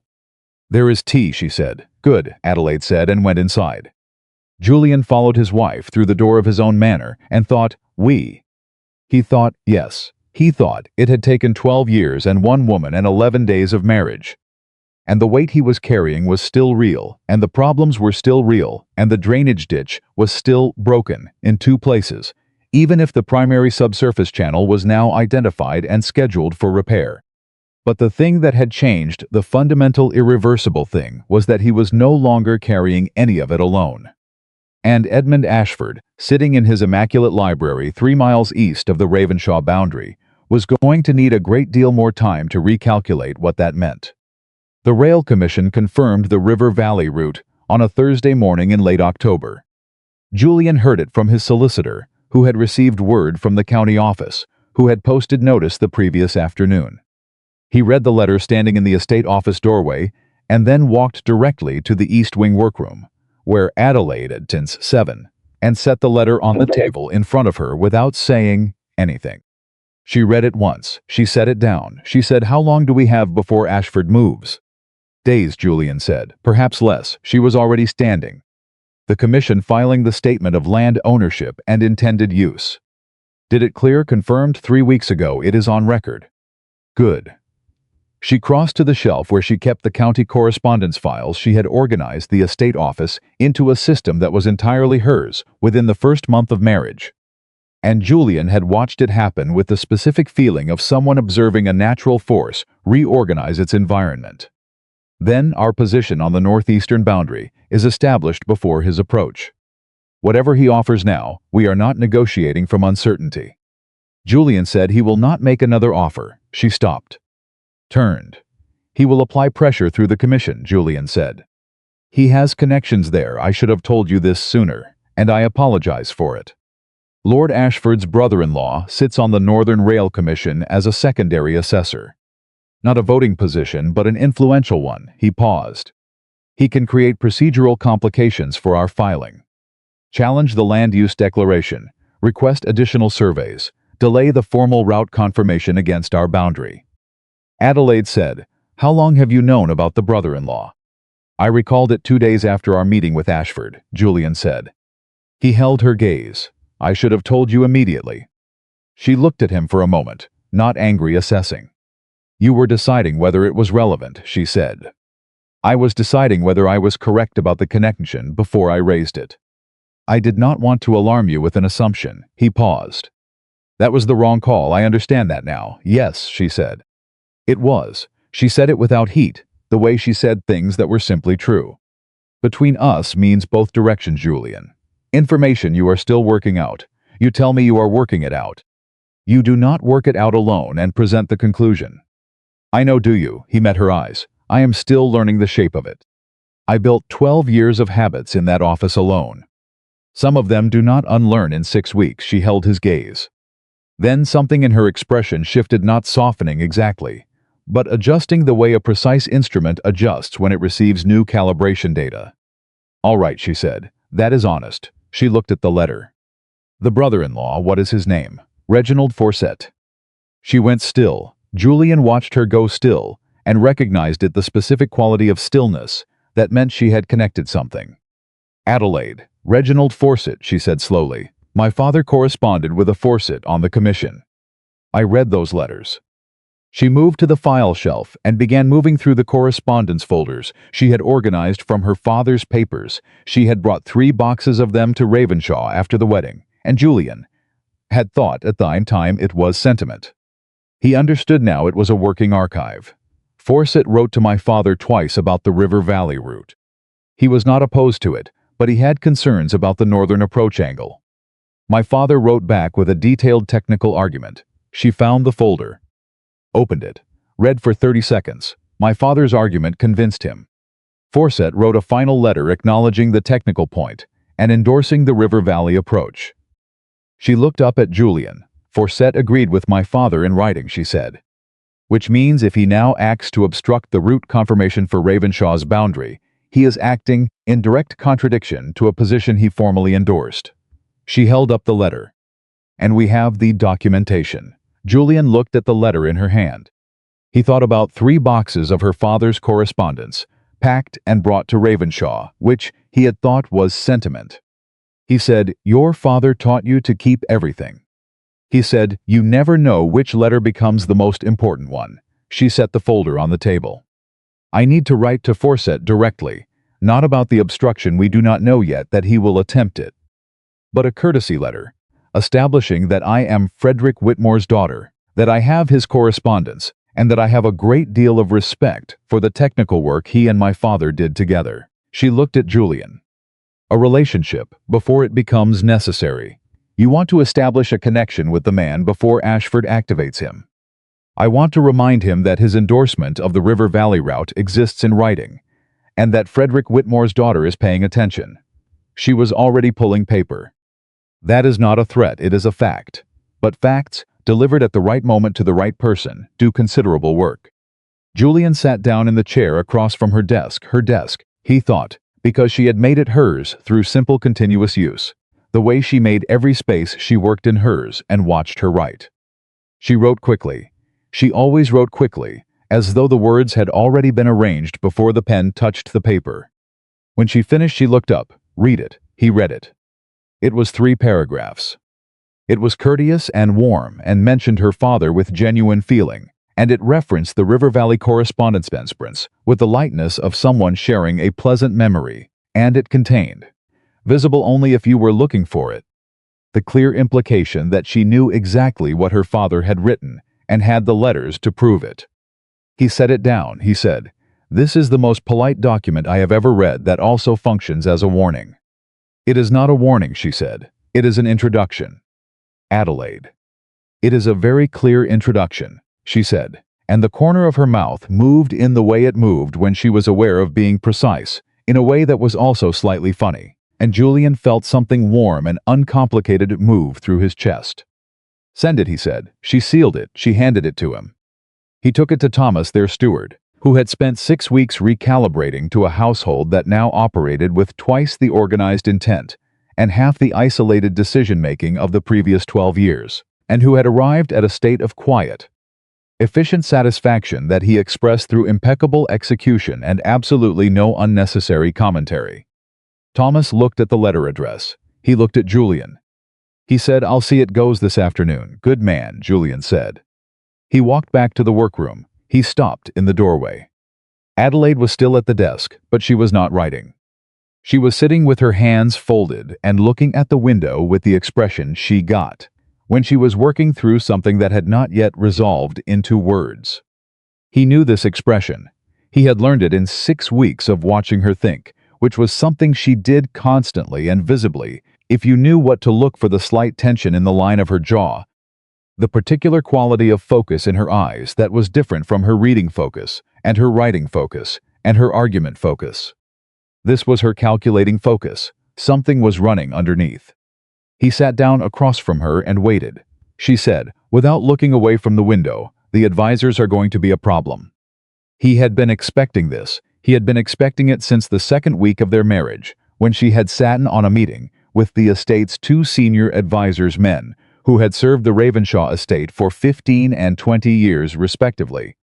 Men who had been the primary intermediaries between Julian and the estate's operational reality for the entirety of his management, and the meeting had gone wrong in the quiet, specific way that meetings go wrong when one party is being managed by another. He said, "Hartwick and Doyle." "Yes." She looked at him. "Hartwick gave you inaccurate revenue projections for the northern field last season. I went back through his figures when I reorganized the accounts. The error is not small, and it is not random. He projected against the drainage compromised yield as though it were the baseline yield, which means either he does not understand the difference, or he understood it and presented the compromised figure as normal, because the normal figure made the estate situation look worse than it needed to." Julian said nothing. "If it is incompetence," she said, "he should not be advising an estate of this size. If it is something else," she paused. "I do not know yet what the something else would serve. But I want to understand it before I say anything further." He looked at her. "You have been sitting on this." "For 3 days," she said. "I was working it out before I brought it to you." She held his eyes. "That is the difference between working something out and withholding it." He accepted the precision of that distinction, because it was accurate, and because she had the right to make it. "Show me the figures," he said. She pulled the ledger.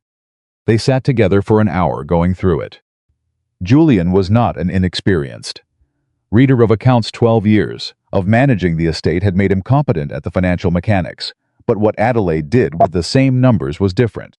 She did not read them in sequence. She read them in relation to each other, catching the places where the internal logic broke down, where a figure that should have tracked with another figure did not, where the small inconsistencies accumulated into a pattern that was too consistent to be accidental. By the end of the hour, Julian had a cold, clear feeling in his chest. "He presented us a picture of the estate that justified a specific set of decisions," Julian said. "Yes," Adelaide said. "Decisions that consistently prioritized spending in areas where Hartwick has existing relationships with the contractors involved." She looked at Julian steadily. "I do not have proof that money changed hands. I have a pattern of recommendations that benefited the contractors repeatedly, justified by projections that did not reflect the actual performance of the land." Julian sat back. He said, 15 years, yes. He has been advising this estate for 15 years. Yes. He thought about 15 years of decisions shaped by a man whose recommendations consistently served his own relationships. He thought about the drainage system that had been patched and patched and patched for 8 years, without anyone questioning whether the patchwork approach itself was the problem. He thought about which contractor had been hired for those patches, and whether Hartwick had recommended him. He picked up the ledger and turned to the maintenance records section and found what he was looking for in under a minute. The same contractor, 8 drainage patch jobs in 8 years. Recommended each time by Hartwick. He set the ledger down. Adelaide was watching him. The contractor who did the bad repairs, he said. The ones Beale identified as symptomatic treatment of the wrong problem. Yes, Adelaide said. Hartwick recommended him every time. Yes, Julian said very quietly. I trusted him. I know, Adelaide said. Her voice was different now, not softer exactly, but more careful. The specific care of someone delivering something that is going to cause pain, and who is not going to flinch from delivering it, but who is also not going to be careless with it. You trusted him because he was there, and he appeared competent, and you were managing everything else alone. That is what he relied on, that you were too occupied with the full weight of the estate to watch any one piece of it closely enough. Julian stared at the ledger. What do we do? He said. We dismiss him, Adelaide said, but not yet, and not in a way that is visible before we are ready. If Hartwick is connected to Ashford's network, and I think we should consider whether he might be moving too quickly, alerts Ashford, before we have completed the northeastern boundary position. Julian looked up sharply. You think Hartwick and Ashford are connected? I think it is a question worth answering before we act. She met his eyes. Ashford knew about the drainage survey within days of Beale's visit. The survey was not public knowledge. Someone on this estate told him. The cold feeling in Julian's chest dropped several degrees. He said Hartwick, possibly Doyle, possibly a member of the household staff. I do not know, but the question matters before we move. She paused. Julian, I need you to tell me, in the last 6 weeks, have you shared the details of the Rail Commission filing with anyone other than your solicitor and Thomas? No, he said immediately. Hartwick has not seen the filing? I kept him out of the northeastern boundary decisions deliberately. Since our meeting with Ashford, I redirected any of Hartwick's account reviews away from that section. He paused. I did it instinctively. I did not explain why, even to myself. Adelaide looked at him. Your instincts on this estate are better than you give them credit for, she said. You knew something was wrong with him. You had not named it yet. He thought about that. He thought about 12 years of having an instinct about something, and telling himself the instinct was not evidence, not reliable, not something a man running an estate on precise financial margins could afford to act on without proof. He said, how do we find out if Ashford and Hartwick are connected? Thomas, Adelaide said. He blinked. Thomas has been on this estate for 30 years. He knows every relationship Hartwick has built during his 15. He has not told you about them because you did not ask. She stood up. And because he suspected, correctly, that you would not welcome information that required you to question someone you had trusted for 15 years. She was already moving toward the door. Julian said, Adelaide. Wait, she stopped. You have been moving very quickly, he said. The Rail Commission, Hartwick, Ashford, Thomas, you have been 3 steps ahead of every development since October began. He paused. Are you all right? She turned and looked at him. The question had surprised her. He could see it, the brief adjustment in her expression, the moment of countering something she had not been expecting in the direction of the conversation. I'm fine, she said. That is not what I asked. She was quiet for a moment. Then she said, I am aware that everything we have built here in 6 weeks is still fragile. The tenant relationships, the Beale plan, the northeastern boundary position, all of it. It is real progress, but it is early, and there are people who would benefit from it failing. She looked at him directly. I am moving quickly because I know from my father's estate that the window between when things begin to turn and when they can be disrupted is narrow. If you do not secure the progress before the opposition organizes, you lose it. I understand that, he said. But you are also 2 months pregnant. The room went very quiet. Adelaide stared at him. He said, Mrs. Dalton told me 3 days ago. She was concerned you had not said anything and believed I should know. I told her I would speak to you directly. He held her gaze. So I am speaking to you directly. She sat down. Not slowly, she sat with the sudden heaviness of someone whose legs have made a decision before their mind has caught up. She said, I was going to tell you, when the Ashford situation was resolved. She looked at her hands. I did not want it to change how you saw my involvement in the estate work. I did not want you to begin managing me the way people manage women who are expecting. Taking things from them to protect them, redirecting them toward more appropriate concerns. She looked up. I am not fragile. I know that, he said. I have known that since you walked the northern boundary in the frost at 5 in the morning. He paused. I am not going to take anything from you. I am asking whether you are all right. Those are different things. She looked at him. He said, the work continues. Nothing changes about the work unless you decide it does. I am simply asking whether you are well, whether you need anything that you have not told me you need, because you were managing it alone. The silence stretched. Then she said quietly, I am tired. I know. I have been tired since about the 4th week, and I have been ignoring it because there was too much to do. Yes, he said. That sounds exactly right. She looked at him, the focused, direct look, but different now. Something underneath it that was less managed than he usually saw. Something that was simply honestly tired. Julian, she said. Yes, I did not tell you because I was afraid. He said nothing. He let her say it. Not of you, she said quickly. Of I have been afraid that if I showed you I needed something, you would see it as a limitation. That the arrangement we have built, the partnership, the way we work would change into something where you felt responsible for managing me instead of working beside me. She paused. My mother stopped being involved in anything after my brother was born. Not because she wanted to, because my father, who loved her, began treating her like something that needed protection rather than someone who needed partnership. Her voice was steady, but the effort of keeping it steady was visible. I did not want that. He was quiet for a moment. Then he said, Adelaide. She looked at him. I am not your father, he said. And you are not your mother, and what we have built here in 6 weeks, I am aware of what it is. I am not going to dismantle it because you are tired and you told me so. He leaned forward. The only thing that could damage what we have built is if you stop telling me things, because you are afraid of how I will respond.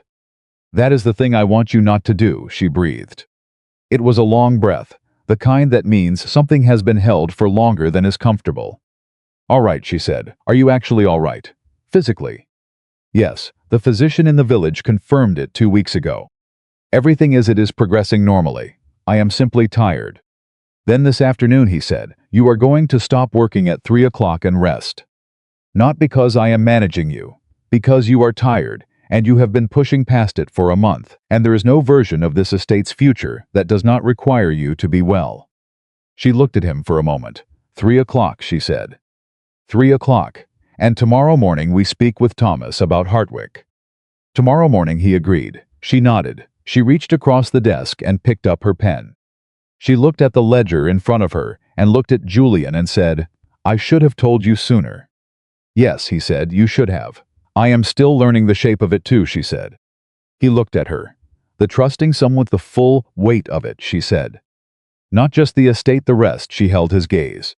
I built habits too. Mine took a different form than yours. He thought about a woman who had watched her father's estate fail and had taken the knowledge of how it failed and turned it into a framework. He thought about what else she had taken from that experience, what other lessons had been learned alongside the drainage surveys and the tenant relationships and the rail commission filings. He thought about a woman who had married him and walked into a broken estate and begun fixing it immediately, moving constantly, keeping everything in motion, never stopping long enough to be seen as anything other than indispensable. He thought she was afraid of becoming unnecessary. Not to the estate. To him, he said, you are not going to become less in my eyes because you are carrying something difficult. You understand that, she said. I am beginning to.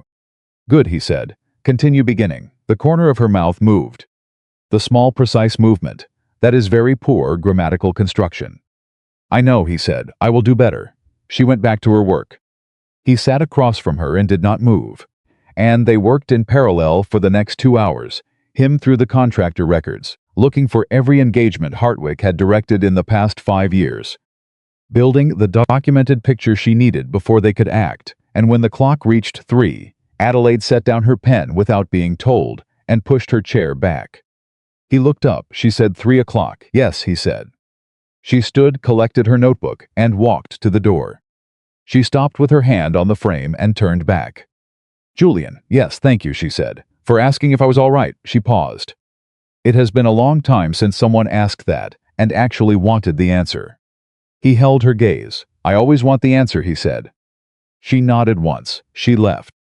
He sat in the workroom alone for a moment, with the contractor records spread across the table, and the confirmed rail route letter, still sitting where Adelaide had set it down that morning, and the Fawcett correspondence in the folder on the shelf, and the Beale drainage plan filed and fully funded, and a child coming in the spring. He thought about a morning 4 months ago, when he had gripped his future wife's wrist before she stepped through the manor doors, and shown her the truth of the place, because he believed she deserved to see it clearly before she agreed. He thought about what had happened in the months since. Not to the estate, to himself, to the specific deep-set belief that carrying everything alone was the same as carrying it correctly. To the absolute conviction that asking for help was a confession of insufficiency. He thought about where those beliefs were now. He got up and walked to the window that looked out over the northern boundary, and thought about the drainage repair underway, the real repair, the primary subsurface channel, not the symptomatic ditch patches of the last 8 years, and thought about what Beale had said, good soil underneath all the damage. Working against itself, not against the land's nature. He had thought at the time that Beale was talking about the fields. He was beginning to understand that the descriptions applied more broadly than that. Outside, the Alcott boy William, 13, who had been working a man's shifts in the field since his father's injury, was coming in from the eastern boundary with 2 of the tenant men. And Adelaide had arranged 3 weeks ago for a tutor to come twice a week, and William had gone to the first session with the wariness of a child who has been redirected before and has learned not to trust new arrangements. He had come back from the 3rd session and stopped Adelaide in the corridor outside the estate office and said without preamble, "The tutor says I have a good head for mathematics." Adelaide had said, "I know, your father told me."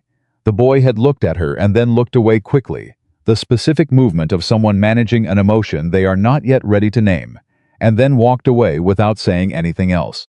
Julian had been standing in the office doorway and had watched the whole thing and had not said a word because it was not his moment, and he knew it was not his moment. He thought about it now.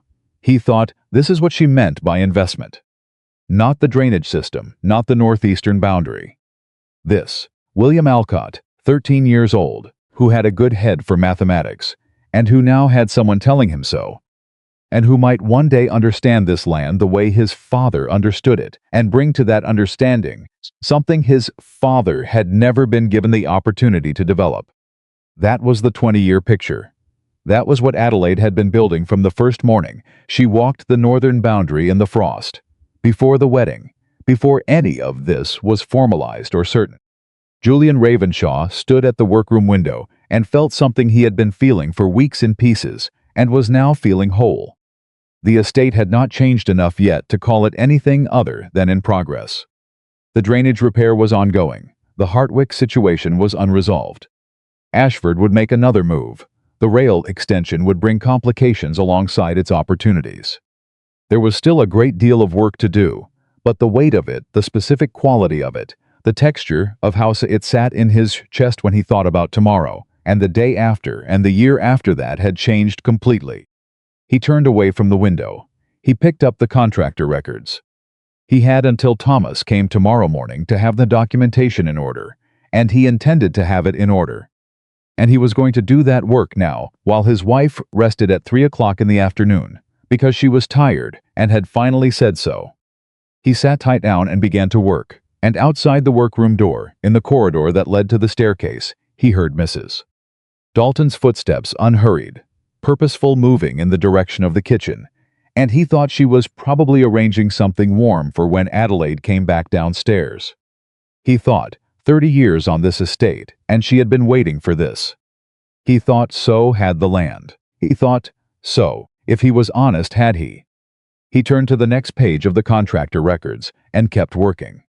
End of Part 4. Word count, approximately 4,260 words, within the 4,300 range. Part 5 Louis, Vit 4,300, Tu Lien Kate Lien Mike Vikak Van Chuk Chum Ko Trien, Hoi Twai Dao Tang Mot Ko Trien Lien Mike, Ki Gep Lai. Moi Fun Lien Mike Van Chuk, Kom Zoi Theo Lai Ko Trien Ado Fun Moi. Lien Kate Kak Fun Kwa Ko Trien Mot Kike Lien Miked. Suzum Ko Trien Tip Zuakak Fun. Dui Chi Chu Day, Tringat Quang Dot Ngot, Kom sa zung gaik do zong hoặc tiu de fu, phong kai ke chuent mi hoa ki zom van zao kum suk, chen tuk va gun gui, kom mo ta kanged, tup trung vo hang don kam suk va tum li nyen vat. Vit va nai dat diem 1010, va bo sung tito ko chuent 9, sur loi ai, ke theo ngoi the ba, tung do kich viet lan man, ket tuk fun kom zoi tio fun sao. Louis Chaloi Chung Muk Tin Yan Kom Ye Sang Muk document, Moi 2-3 Food Kun Ka Mini Climax Vadat 10-15 Mini Climax Moi Fun, Ku 10-12 Ka 1 Twist Learn So Sok, Don Zen Mini Cliffhanger Mine Hun. Tung Ting Tut Nyen Cha Fan Ung Kwa Kak Nyen Vat, Tham Neep Du Kik Ting, Tuk Te Va Gun Gui, Moi A Tin Food Kun Ka Mog Zu Chen Kan Za. Louis Kom Mo Tak Gang Va Chi Kun Viet Noid Zung Va Viet Dung Leng Cha Toi. Moi Part Lien Mike Vi Part Chuk. Kom zoi tio lai ko chuyen ado part mui. Dung ko chuyen tiep tu nien, kom kit tuk part bang kaik zoi tio part sao. Fa doi twite deo va tu nien swin suet de dout neep kik ting. Nyo lai nyung nyen set kak len lam kik ban chuk, de len nai lam zu chen duk nge lo hun, chang mo ta qua rum ra lan man. Nyo's a hand ve tu message collapsed. Part 5. Thomas came at 7 the next morning, with his own folder. Julian had not asked him to prepare anything. He had simply sent word the previous evening that he wanted to speak before the household was fully active, and Thomas had arrived with a leather folder that was clearly not assembled overnight. It was too organized for that, too complete. The kind of documentation that takes weeks to compile quietly by someone who has been waiting for the right moment to present it. Julian looked at the folder. He looked at Thomas. Thomas said, "I have been waiting for you to ask." Adelaide said, "How long?" "About 3 years," Thomas said. He set the folder on the table without ceremony. "I did not have proof of the money. I still do not have direct proof. What I have is a pattern of decisions, a record of contractor relationships, and 6 instances over the past 4 years where Hartwick redirected estate expenditure away from structural priorities toward work that benefited 3 specific contractors, all of whom I have since confirmed have business arrangements with Lord Ashford's estate manager." The room was very quiet. Julian said, "Ashford's estate manager." "A man named Croft. He has been in Ashford's employ for 8 years. He and Hartwick were introduced at a county agricultural meeting 9 years ago." Thomas opened the folder to the first page. "I have the meeting record. I attended the same gathering." Adelaide was already leaning forward, reading. Julian looked at Thomas, this man who had been on the Ravenshaw estate for 30 years, who had managed everything with total competence and no wasted words, who had apparently been building a documented case for 3 years and sitting on it. "Why didn't you come to me?" Julian said. Thomas met his eyes directly. "Because you trusted Hartwick, and I had pattern without proof, and I knew you well enough to know that pattern without proof would not be sufficient and might damage my own position without achieving anything." He paused. "And because, if I am honest, Your Grace, you were not asking questions 3 years ago that would have made this conversation possible."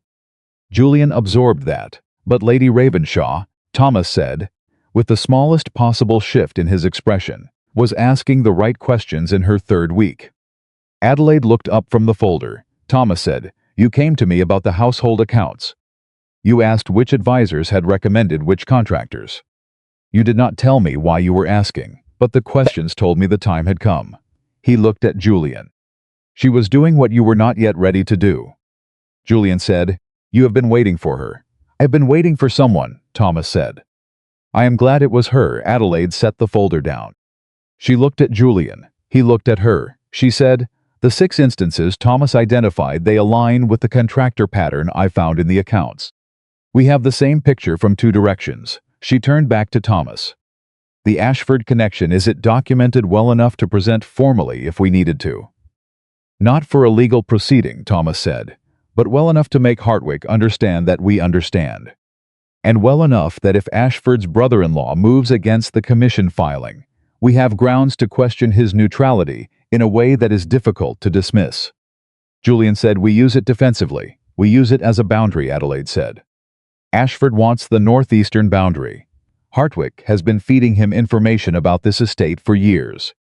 The moment we dismiss Hartwick and Ashford understands that his access to our internal decisions is gone, he will reassess what is possible."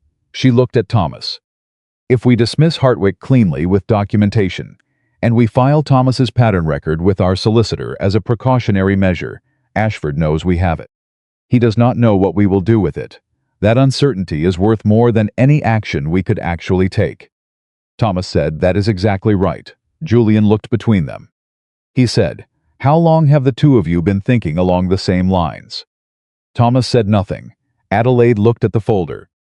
"How long?" Julian said again. Adelaide said, "About 2 weeks." "You have been coordinating.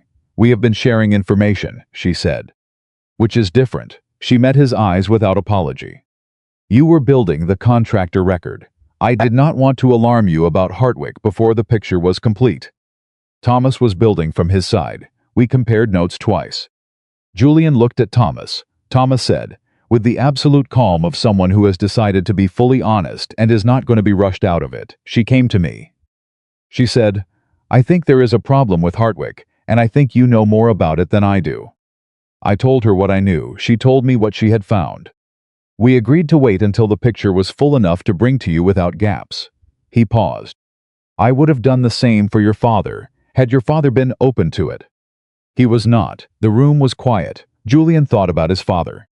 He thought about the drainage system built 40 years ago for a different configuration of land use, maintained without examination for 4 decades, because questioning it felt disloyal. He thought about inherited systems and inherited beliefs, and the particular difficulty of a man who has been raised to carry everything alone and is confronted, in middle age, with evidence that the carrying alone was both the tradition and the problem. He said, "I am not my father." "No," Thomas said. "You are not." He said it as a fact, not as a compliment. "That is why this conversation is happening." Julian picked up the folder. He looked at the first page. He looked at the second. He said, "We dismiss Hartwick this week." "Tuesday," Adelaide said. "After the commission filing confirmation reaches the county notice board. Once the northeastern boundary position is formally in the public record, his value to Ashford as an internal source is already diminished. Dismissing him after that limits what damage he can do on the way out." "Tuesday," Julian said. Thomas nodded and closed his own folder. He stood, and Adelaide stood, and Julian remained seated for a moment longer, with the documentation spread in front of him. 3 years of Thomas's careful, quiet evidence building, 6 weeks of Adelaide's account analysis, and the Rail Commission confirmation letter sitting at the edge of the table, where it had been since yesterday morning. He thought, this is what the estate looks like when the people who know it are allowed to speak. He thought, this is what 12 years of carrying it alone had cost him. Then he stood up and they went to work. Hartwick's dismissal happened on a Tuesday morning in the 2nd week of November, and it happened without drama, which was Adelaide's design. She had argued against confrontation. She had argued for clarity, a direct, documented conversation, the record of findings presented without accusation, the letter of dismissal signed and witnessed, the severance calculated correctly and paid the same day.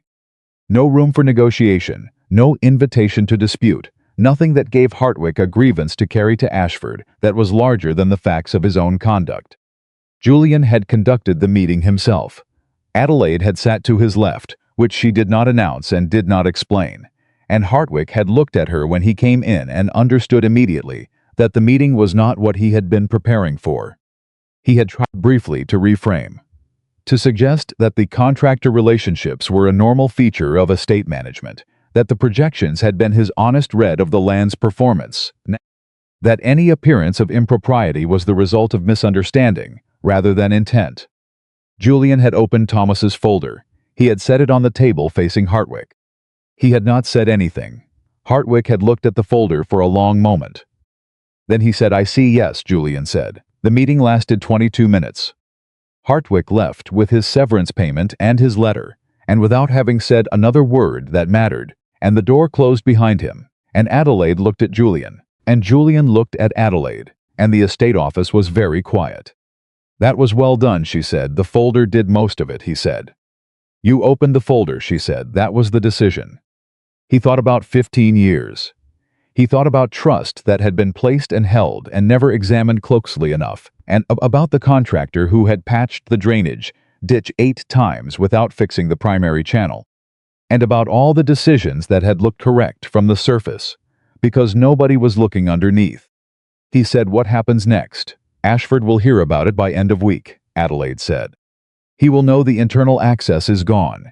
He may make another approach, a more direct one, now that the courtesy phase has failed." She looked at her notebook. The Fawcett letter. "Have we had a response?" "This morning," Julian said. He pulled it from the desk. He wrote warmly. He remembered your father's argument about the River Valley approach.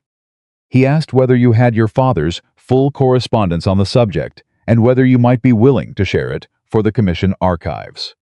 Adelaide looked up. "He wants the letters," she said. "It appears so." She was quiet for a moment. "Then that is not a threat. That is an olive branch. He wants a reason to be clearly in our camp before Ashford moves against the filing." She paused. "He is positioning himself away from Ashford's influence." "Why would he do that?" "Because my letter reminded him that his written endorsement of the River Valley route exists, and that Frederick Whitmore's daughter has it, and that if he acts against the filing, he acts against his own documented position." She set the notebook down. "He has decided that loyalty to Ashford is a more expensive position than it appeared. He is offering us the archive request as a public signal that he and I have a correspondence, that we are in communication. Ashford will see it." Julian said, "You accomplished all of that with 3 paragraphs." "My father's letters accomplished it," she said. "I simply made sure Fawcett remembered they existed." He looked at her. She said, "I will send the letters. The full correspondence. And I will write a cover letter that is warm and collaborative, and that mentions naturally how much I look forward to continued correspondence on the Commission's important work." She picked up her pen. "By the time Ashford makes his next move, Fawcett will be publicly associated with our position on the northeastern boundary. Moving against us will mean moving against the man whose endorsement helped route the extension." Julian sat back. He said, "Adelaide, yes. Do you ever stop?" She looked up. The corner of her mouth moved. "Stop what?" "Thinking 4 steps ahead." "No," she said, "but I am learning to say so when I do it, rather than presenting you with conclusions that seem to arrive from nowhere." She paused. "Does it concern you?" He considered the question honestly. He thought about a man who had managed an estate alone for 12 years by keeping everything close and moving slowly and trusting as few people as possible. He thought about what that version of management had produced: a stable crisis, a patched problem, a drainage system that had been failing for 8 years, without anyone knowing what was actually failing. He thought about what the last 6 months had produced instead. "No," he said, "it does not concern me." He met her eyes. "It is the thing I was most afraid of when I brought you to this estate. That your ability would make me feel insufficient." He paused. "It does not. I do not know entirely how to explain that." She set the pen down. "Because you are not competing with me," she said. "You are working beside me." She looked at him directly. "That is a different experience." "Yes," he said, "it is." She picked up the pen again. He reached across and put his hand briefly over hers. She looked at his hand. She looked at him. He said, "The child. In the spring. I want you to know that I have been thinking about it." "I know," she said. "I want to think about it together. Not just the practical matters, the rest." He paused. "What we want for them. What we want this estate to be for them." He held her gaze. "The way you talked about William Alcott. The 20-year picture. I want to have that conversation." She was quiet for a moment. Then she said very quietly, "My father never asked my mother what she wanted the estate to be for us. He built it for us, for the idea of us, and then was surprised when we had our own ideas about it." She paused. "I did not want to assume you would ask. I am asking." She breathed. "Then yes," she said. "Let's have that conversation." She looked at the workroom, the organized files, the Beale plan on the shelf, the county correspondence, the 2 notebooks open side by side on the desk that had been built for 1 person and now comfortably held 2. "But tonight." "Not tonight," he agreed. She went back to her letter. He went back to the contractor records. And the estate moved through the November morning around them. Tenant families working the repaired eastern boundary. The Beale drainage plan now 6 weeks into implementation and already showing results in the northern field, Mrs. Dalton running the household with the particular energy of a woman who has been given adequate resources and clear communication for the first time in years. William Alcott came at 10 for his twice-weekly tutoring session. Julian heard him in the corridor, heard the tutor greet him, heard the boy's response, which was longer than it used to be. the wariness receding week by week as the arrangement proved itself reliable. Julian looked up from his work. Adelaide was still writing, but something in the set of her shoulders told him she had heard it too. He said nothing, she said nothing. They both went back to work. Ashford's second approach came on a Friday. It was not a letter this time, it was Ashford himself, arriving at the estate without prior notice at 11 in the morning, which was either a power move or a miscalculation, or both. Thomas met him at the door and sent immediately for Julian, and Julian appeared in the entrance hall, before Ashford had been waiting 3 minutes. "Lord Ashford," Julian said, "this is unexpected." "Forgive the informality," Ashford said, with the smooth ease of a man who does not believe informality is a thing that requires forgiveness. "I was in the area and thought it worth speaking directly." He looked around. "Is Lady Ravenshaw available?" Julian looked at him. The question told him everything. Ashford had recalculated.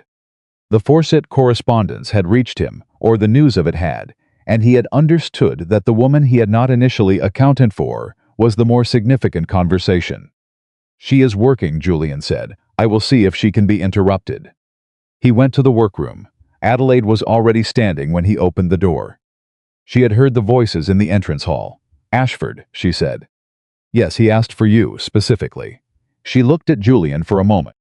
Then she straightened, closed the notebook, and walked to the door. They entered the entrance hall together. Ashford looked at them, both of them, standing side by side, with the ease of people who have stopped needing to negotiate their positioning, and something in his expression recalibrated for the third time in this particular sequence of events. He said, "Lady Ravenshaw, I understand you have been corresponding with Reginald Fawcett." "We have been exchanging letters about my father's commission research," Adelaide said. He was kind enough to request the full correspondence for the archive. "Yes," Ashford said. "He mentioned it." A pause. "Reginald and I are connected through my wife's family, as you may know." "I was not certain," Adelaide said pleasantly. "How is Lady Ashford?" The non-answer was itself an answer, and Ashford understood it was an answer, and there was a brief moment in which all three people in the entrance hall understood exactly where they were in the conversation. Ashford said, "I want to make a revised proposition." Julian said, "We are listening." Ashford looked between them. He had the expression of a man who has come in, expecting to negotiate against one set of conditions, and found the conditions have changed entirely. He said, "Rather than a lease arrangement for the northeastern boundary, I am proposing a cooperative agreement. A joint approach to the Rail Commission for shared access infrastructure, a road easement along the boundary, that benefits both estates. Cost shared, access shared, the river boundary remaining fully in Ravenshaw's ownership." The room was quiet. Julian looked at Adelaide. Adelaide said, "What is the easement width you are proposing?" 20 feet, and the term, 30 years, renewable by mutual agreement. Cost split 60-40, Ravenshaw 60, 50-50, Adelaide said. The infrastructure serves both estates equally. There is no basis for an unequal cost arrangement. Ashford looked at her. He said 50-50, and the renewal clause, she said, requires both parties to agree in writing not less than 12 months before the term concludes. Not 6 months, 12, that is standard practice. It is not current standard practice, she said. It is the practice I am proposing. 12 months. Ashford looked at Julian. Julian said Lady Ravenshaw manages the estate's legal agreement. If she proposes 12 months is what we require. Ashford was quiet for a long moment. He looked at the woman who had arrived at this estate 6 months ago as a bride, and who had, in that time, identified his internal source, secured her position with the commission through her father's letters, turned Fawcett's neutrality into a liability for Ashford's own plans, and was now negotiating the terms of an agreement that was considerably less favorable to him than the 50-year lease he had proposed in September. He said 50-50, 12 months. "We will have our solicitor draft the agreement," Adelaide said. "I expect it will be ready for review within the fortnight." "That is acceptable," Ashford said. He left 10 minutes later and the door closed behind him, and Thomas appeared from the corridor with the expression of someone who had been listening from a discreet distance and found the experience entirely satisfactory. Adelaide said to Thomas, "Draft a note to Reginald Fawcett. Thank him for the archive correspondence. Let him know we are moving forward with a cooperative agreement with Lord Ashford on the northeastern boundary easement." She paused. He should hear it from us before he hears it from Ashford. Of course, Thomas said and withdrew. Julian looked at his wife. She was already reaching for her notebook. He said, Adelaide. She looked up. He said, he came here for the northeastern boundary, and he is leaving with a road easement and a 50-50 cost split and 12 months' notice on the renewal. Yes, she said, that is a considerable distance from where he started. It is where he should have started, she said.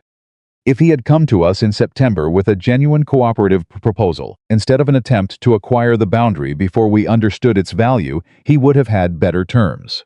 She looked at him. He overplayed his hand because he underestimated the estate. He is leaving with something workable, because we did not need to punish him for it, we just needed to correct it. Julian said that is remarkably fair, given what he attempted. Punishing him achieves nothing, she said. We are going to be neighboring estates for the rest of our lives. A workable relationship is worth more than a satisfying victory. He looked at her for a moment. He said, your father taught you that too. No, she said, that one I learned myself, from watching my father not do it. She looked at her notebook. He won several arguments at the cost of relationships that would have been useful. I decided early that arguments were less valuable than I had been taught to think. Julian sat on the edge of the desk. He said, what do you want? Not the estate.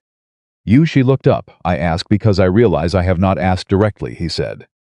We have talked about what the estate needs and what the child will need and what the tenant families need and what Forsett needs and what a 12-month renewal clause requires.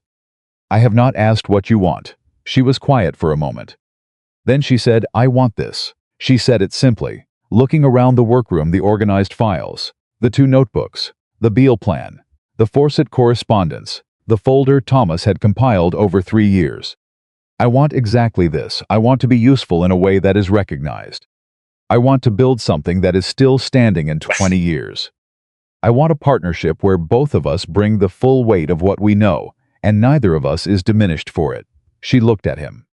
I came to this estate 6 months ago because I thought it was possible. I stayed because it proved to be. He looked at her. And you? She said. He thought about the morning he had brought her to this estate and gripped her wrist before she stepped through the door and shown her everything, because he believed she deserved to see it clearly. He thought about 5:30 in the frost on the northern boundary, and the Alcott kitchen, and the Beale survey, and 15 years of Hartwick's contractor relationships building slowly in Thomas's quiet folder, and Ashford driving away with 50-50 terms and 12 months' notice. He said, I want what we have already built, and I want to keep building it. He paused. And I want to stop being surprised that someone stayed. She looked at him with the full, focused attention that had never stopped making him feel simultaneously examined and exactly seen. She said, I am not going anywhere. I know, he said. I am learning to know it. She reached across the desk and put her hand briefly over his. Then she picked up her pen and went back to the Forsett letter. He watched her write for a moment. Then he picked up his own work, and they sat together in the workroom through the afternoon. And Mrs. Dalton appeared at 2:30 with tea that neither of them had asked for, and Adelaide looked up at the clock and then at Julian and said, I know.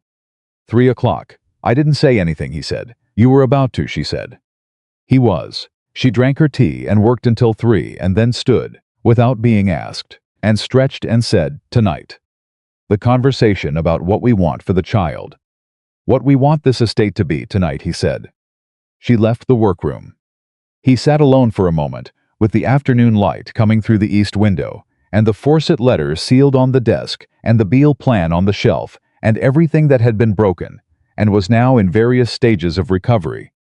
And he thought about what he had said in the entrance hall to Ashford without hesitation. Lady Ravenshaw manages the estate's legal agreements. He had said it because it was true. He had said it with a completeness and an ease that surprised him when he heard it in his own voice, and then he thought about it for a moment, and it did not surprise him at all.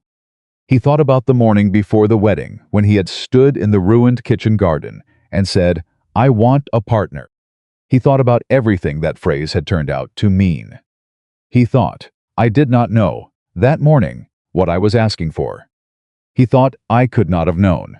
He gathered the afternoon's papers and organized them in the way he had learned from watching her work. and he thought about a spring child who would grow up in an estate where the drainage system worked, and the tenant families had a stake in the land, and the northeastern boundary had been secured, and the workroom had two notebooks open, side by side on a desk that had been built for one. He thought about what that child would inherit, not just the title, not just the land, the understanding that things that look broken are not always finished, that recoverable soil, given the right conditions, produces something better than what it was before the damage, that carrying something alone is not the same as carrying it correctly, that the important decision a man can make is the decision about who he asks to stand beside him. He thought, I asked the right person. He walked out of the workroom and down the corridor and found Adelaide in the small sitting room she had claimed in the third week of their marriage, the one with the south-facing window where the afternoon light landed warmly, reading with the focused quiet of someone who has stopped for the day and actually stopped. She looked up. He sat down across from her. He said, "Tonight is still several hours away." "Yes," she said. "We could begin the conversation now," he said. She closed her book. She looked at him. She said, "What do you want for them? First." "You tell me first." He thought about it honestly. Not the estate provisions, not the title, not the practical inheritance. She knew all of that, and it was not what she was asking. He said, "I want them to grow up knowing that asking for help is not the same as failing. I want them to know that the people around them, the tenant families, Thomas, Mrs. Dalton, are not furniture. They are people with knowledge worth listening to." He paused. "I want them to know that before I knew it. I want it to be obvious to them, rather than something they have to discover in the second half of their life." Adelaide looked at him for a long moment. She said, "My father never said anything like that in his life." "No," Julian said, "I suspect not. How did you arrive at it?" He met her eyes. "You," he said simply, without qualification. She breathed. She said, "I want them to know that a piece of land is a relationship. Not an asset, not an inheritance, a relationship with the people who work it, and the families who depend on it, and the generations who will come after." She looked at her hands. "I want them to see us treating it that way, and understand that this is what the title is actually for. Not the position, the responsibility to the people the position serves." He said, "That is exactly what your father believed and failed to practice." "Yes," she said, "it is a pause. I am going to practice it." "We are going to practice it," he said. She looked at him. "That is a very good grammatical construction," she said. He smiled, an actual smile, not performed, not managed, the kind that arrived before he had decided to produce it. She watched it arrive, and something in her face did what it did when she received something she had not quite let herself expect. The particular expression of someone who has learned to be careful with hope and is now in the slow process of unlearning that carefulness because the evidence keeps proving it unnecessary. Outside, the November afternoon was moving toward its early dark, and the northern boundary was being drained correctly, for the first time in 8 years. And William Alcott was riding home from his tutoring session with mathematics problems in his coat pocket, and Mrs. Dalton was preparing a dinner that would be on the table at 7 exactly, and Thomas was sealing a note to Reginald Forsett that would travel to London in the Morning Post.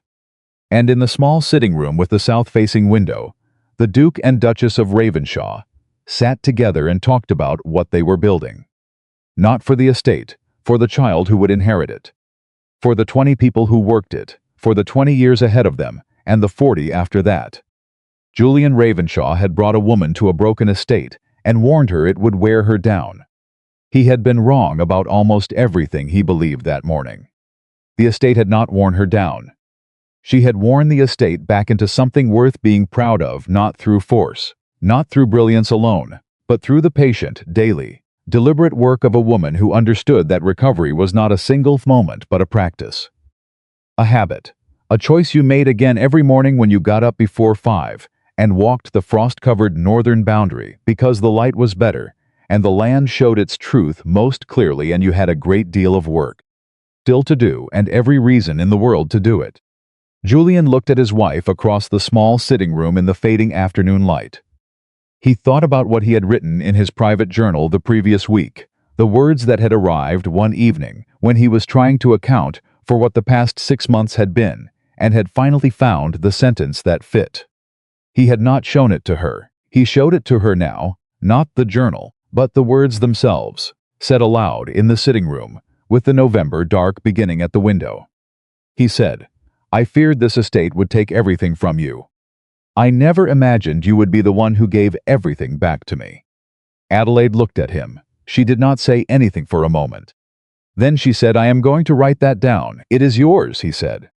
She reached for the small notebook she kept on the side table beside her reading chair. She wrote it down. She set the notebook in her lap and looked at the window, and then at him, and the specific expression on her face was the one he had been cataloging since their second conversation 6 months ago and had never quite found the right word for. He found it now. It was home. She looked like someone who had arrived. He thought, so do I. Outside, the estate moved through its evening, the tenant families in their repaired cottages, the northern fields draining correctly for the first time in years. The roses in the kitchen garden that someone had planted in November and that would come up in the spring, whether or not anyone believed they would take. They would take, he knew that now. The land was good beneath all the damage. It had simply been waiting for the right conditions to show what it had always been capable of. So it turned out, had he.